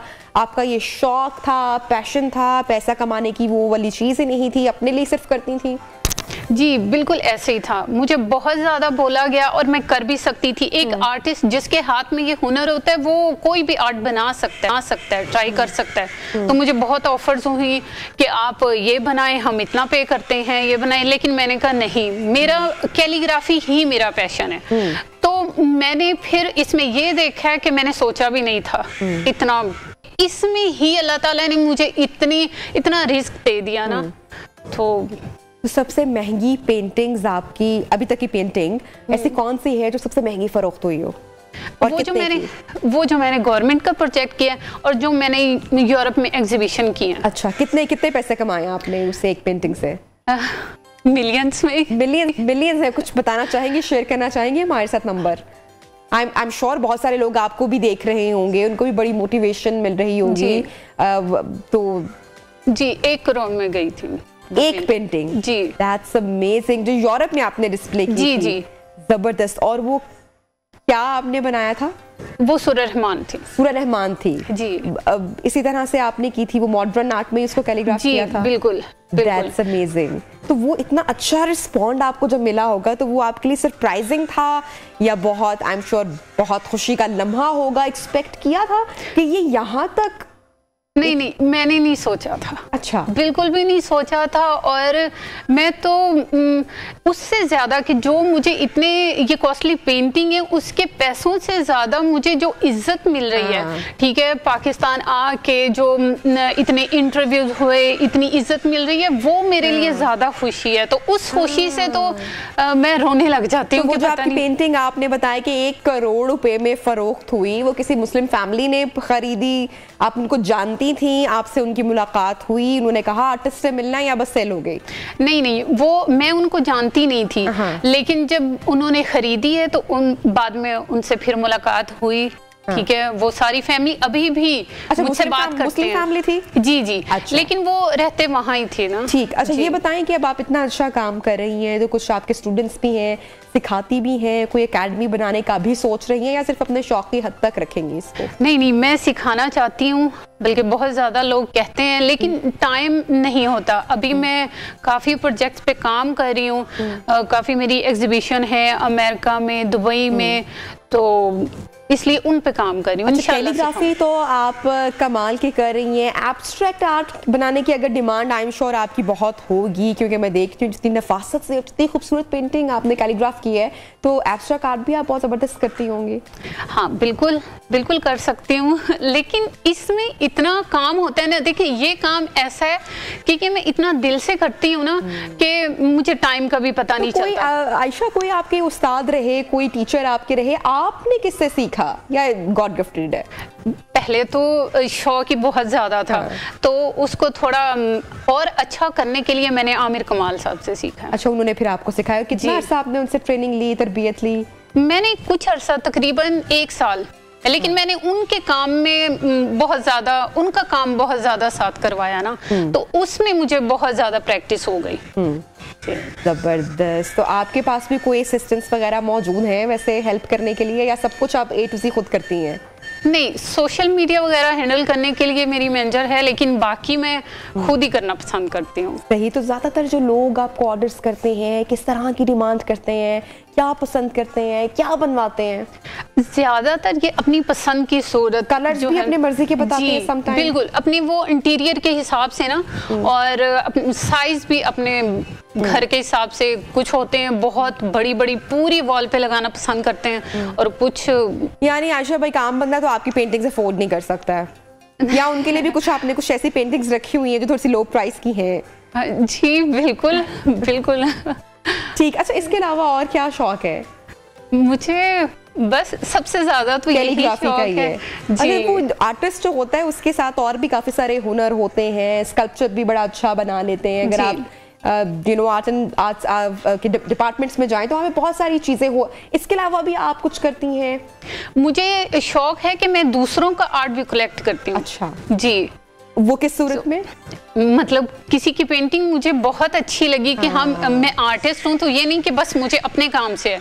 कोई और पेंटिंग जैसे कोई मतलब किसी की भी पेंटिंग हो तो मुझे वो बहुत ही अच्छी लग रही, मैं वो खरीद लूंगी चाहे जितनी की भी हो। तो बचपन से सोचा हुआ था आपने कि इसको एज अ प्रोफेशन लूंगी, या तब अपने शौक की हद तक सिर्फ आप परसू कर रही थी? सिर्फ शौक था। शौक की हद तक जी। तो जब प्रोफेशनली करने के बारे में सोचा तो फिर पेरेंट्स का क्या आपको क्या उनका फीडबैक रहा या उनका क्या सपोर्ट रहा?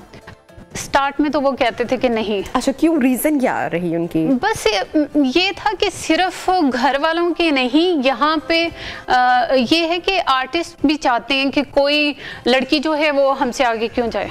ये भी थोड़ा फैमिली का सपोर्ट क्यों रहा? वो क्यों नहीं रहा? वो क्या चाहते थे किसी और फील्ड में जाओ, क्या बनो, नहीं क्या वो करो? कहते थे कि बस करना ही नहीं है ना आपने, क्योंकि मैं जिस फैमिली से बिलोंग करती हूँ वहाँ पे लड़कियों को बहुत पढ़ाया भी कम जाता है। अच्छा, तो इसलिए तो आप इंस्पिरेशन बन गई होंगी आपकी फैमिली की सब आपको। जी, अब तो फख्र करते हैं। अच्छा, क्या कहते हैं?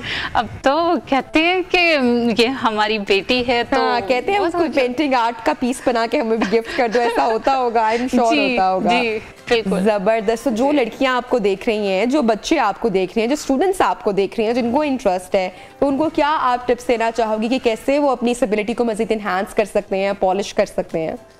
बिल्कुल, ये नहीं सोचें कि नहीं थोड़ी देर करेंगे, कुछ महीने करें, कुछ साल करें तो डिसार्ट हो जाए, नहीं ये तो हमारे काम की कोई वैल्यू नहीं है। आप मेहनत करते रहें, प्रैक्टिस करते रहें, तो मेहनत के बाद सिला जरूर आप मिलता। अभी अपनी लाइफ में किस पॉइंट पर हैं? वो अक्सर हमने देखा है, सुना है, पढ़ा है कि जो आर्टिस्ट होता है वो कभी भी अपने काम से सेटिस्फाई नहीं होता है। अगर चाहे हम एक्टर की बात कर लें, किसी सिंगर की बात कर लें, किसी पेंटर की बात कर लें, तो वो हमेशा अपनी बेस्ट परफॉर्मेंस का वेट कर रहे होते हैं। और इसी तरह पेंटिंग्स या कैलीग्राफी में भी होता है। आप अभी तक सेटिस्फाई है कि नहीं बहुत कमाल और बेस्ट है, या वो वाला शॉट या वो वाली कैलीग्राफी अभी तक आपने पेंट करनी है, डिजाइन करनी है, जो आपको लगता है कि आपकी बेस्ट होगी? बिल्कुल करनी है। अच्छा, बिल्कुल, ये बात बिल्कुल सही है कि आर्टिस्ट होता ही तब है कि वो नया नया सोचता रहता है कि उसका ये नहीं होता अपने किसी भी पीस पर। बिल्कुल, तो वो तो मैंने करना है। That's great। तो जब वो अपना मास्टरपीस तैयार कर लेंगी सो आई विश कि हम भी वो देख सकेंगे। Thank you so much Ayesha कमाल, हमारे कन्वर्सेशन थी और बहुत ही खूबसूरत और कमाल की इनकी जनाब पेंटिंग्स हमने देखी। प्रोग्राम में लेंगे एक छोटी सी ब्रेक और ब्रेक के बाद आपको ज्वाइन करेंगे। स्टे विद अस।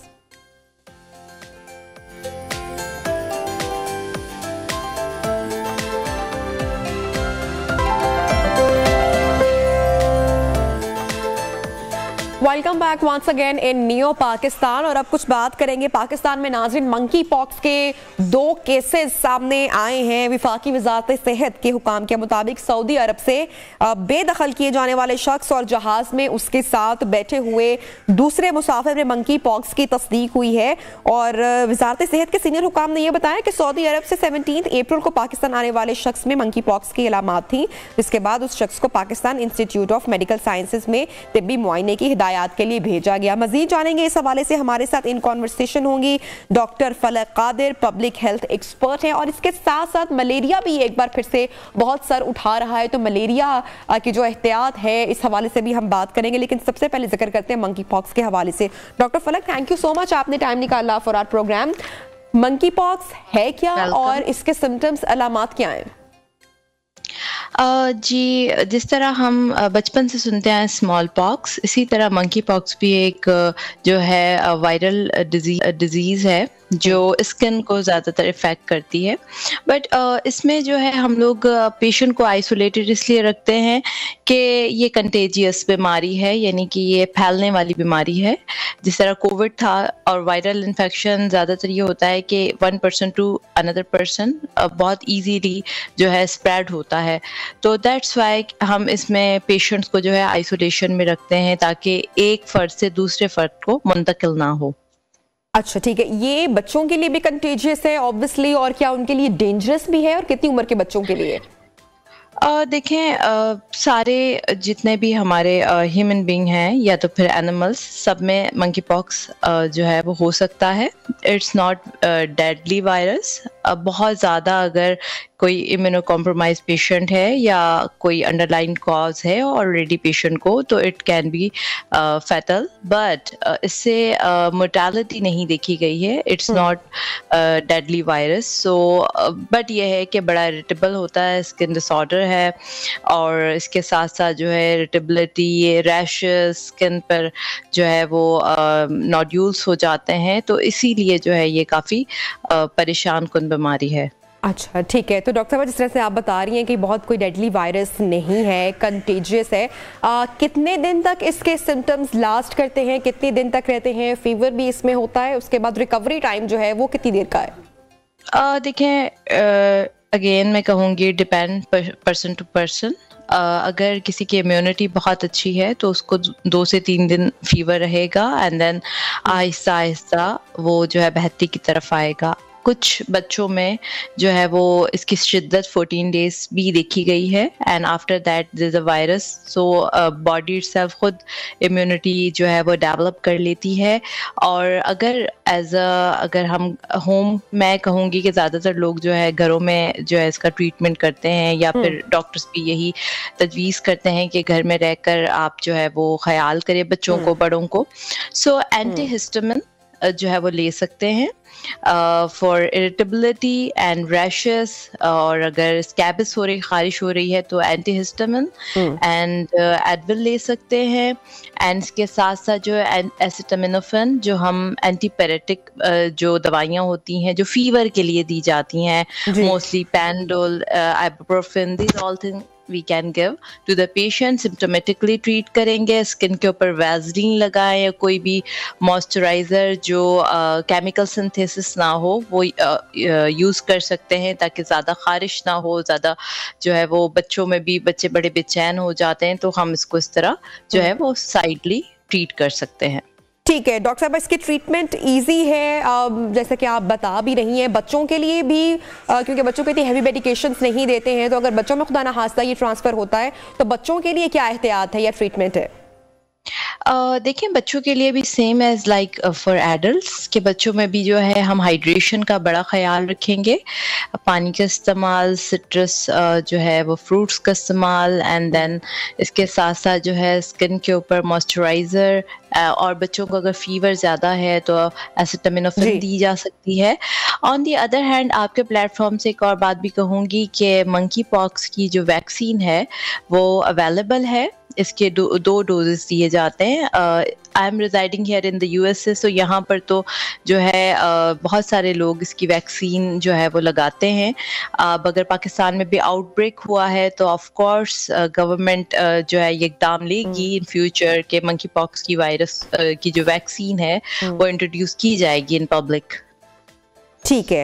अच्छा डॉक्टर साहब, हम मलेरिया का भी जिक्र आपसे करना चाह रहे थे, क्योंकि आलमी सेहत के सरबराह पीटर सेंडर्स की स्टेटमेंट आई है, मशरकी अफ्रीका के मुल्क मलावी और पाकिस्तान में शदीद जो मौसमी असरात हैं उनकी वजह से मलेरिया के इन्फेक्शन में बहुत तेज़ी के साथ इजाफा हो रहा है। पाकिस्तान में लास्ट ईयर जब सैलाब आया तो सैलाब के सबब मुल्क का 1/3 हिस्सा पानी में डूब गया, जिसके बाद केसेस 4 गुना बढ़कर 16 लाख हो गए।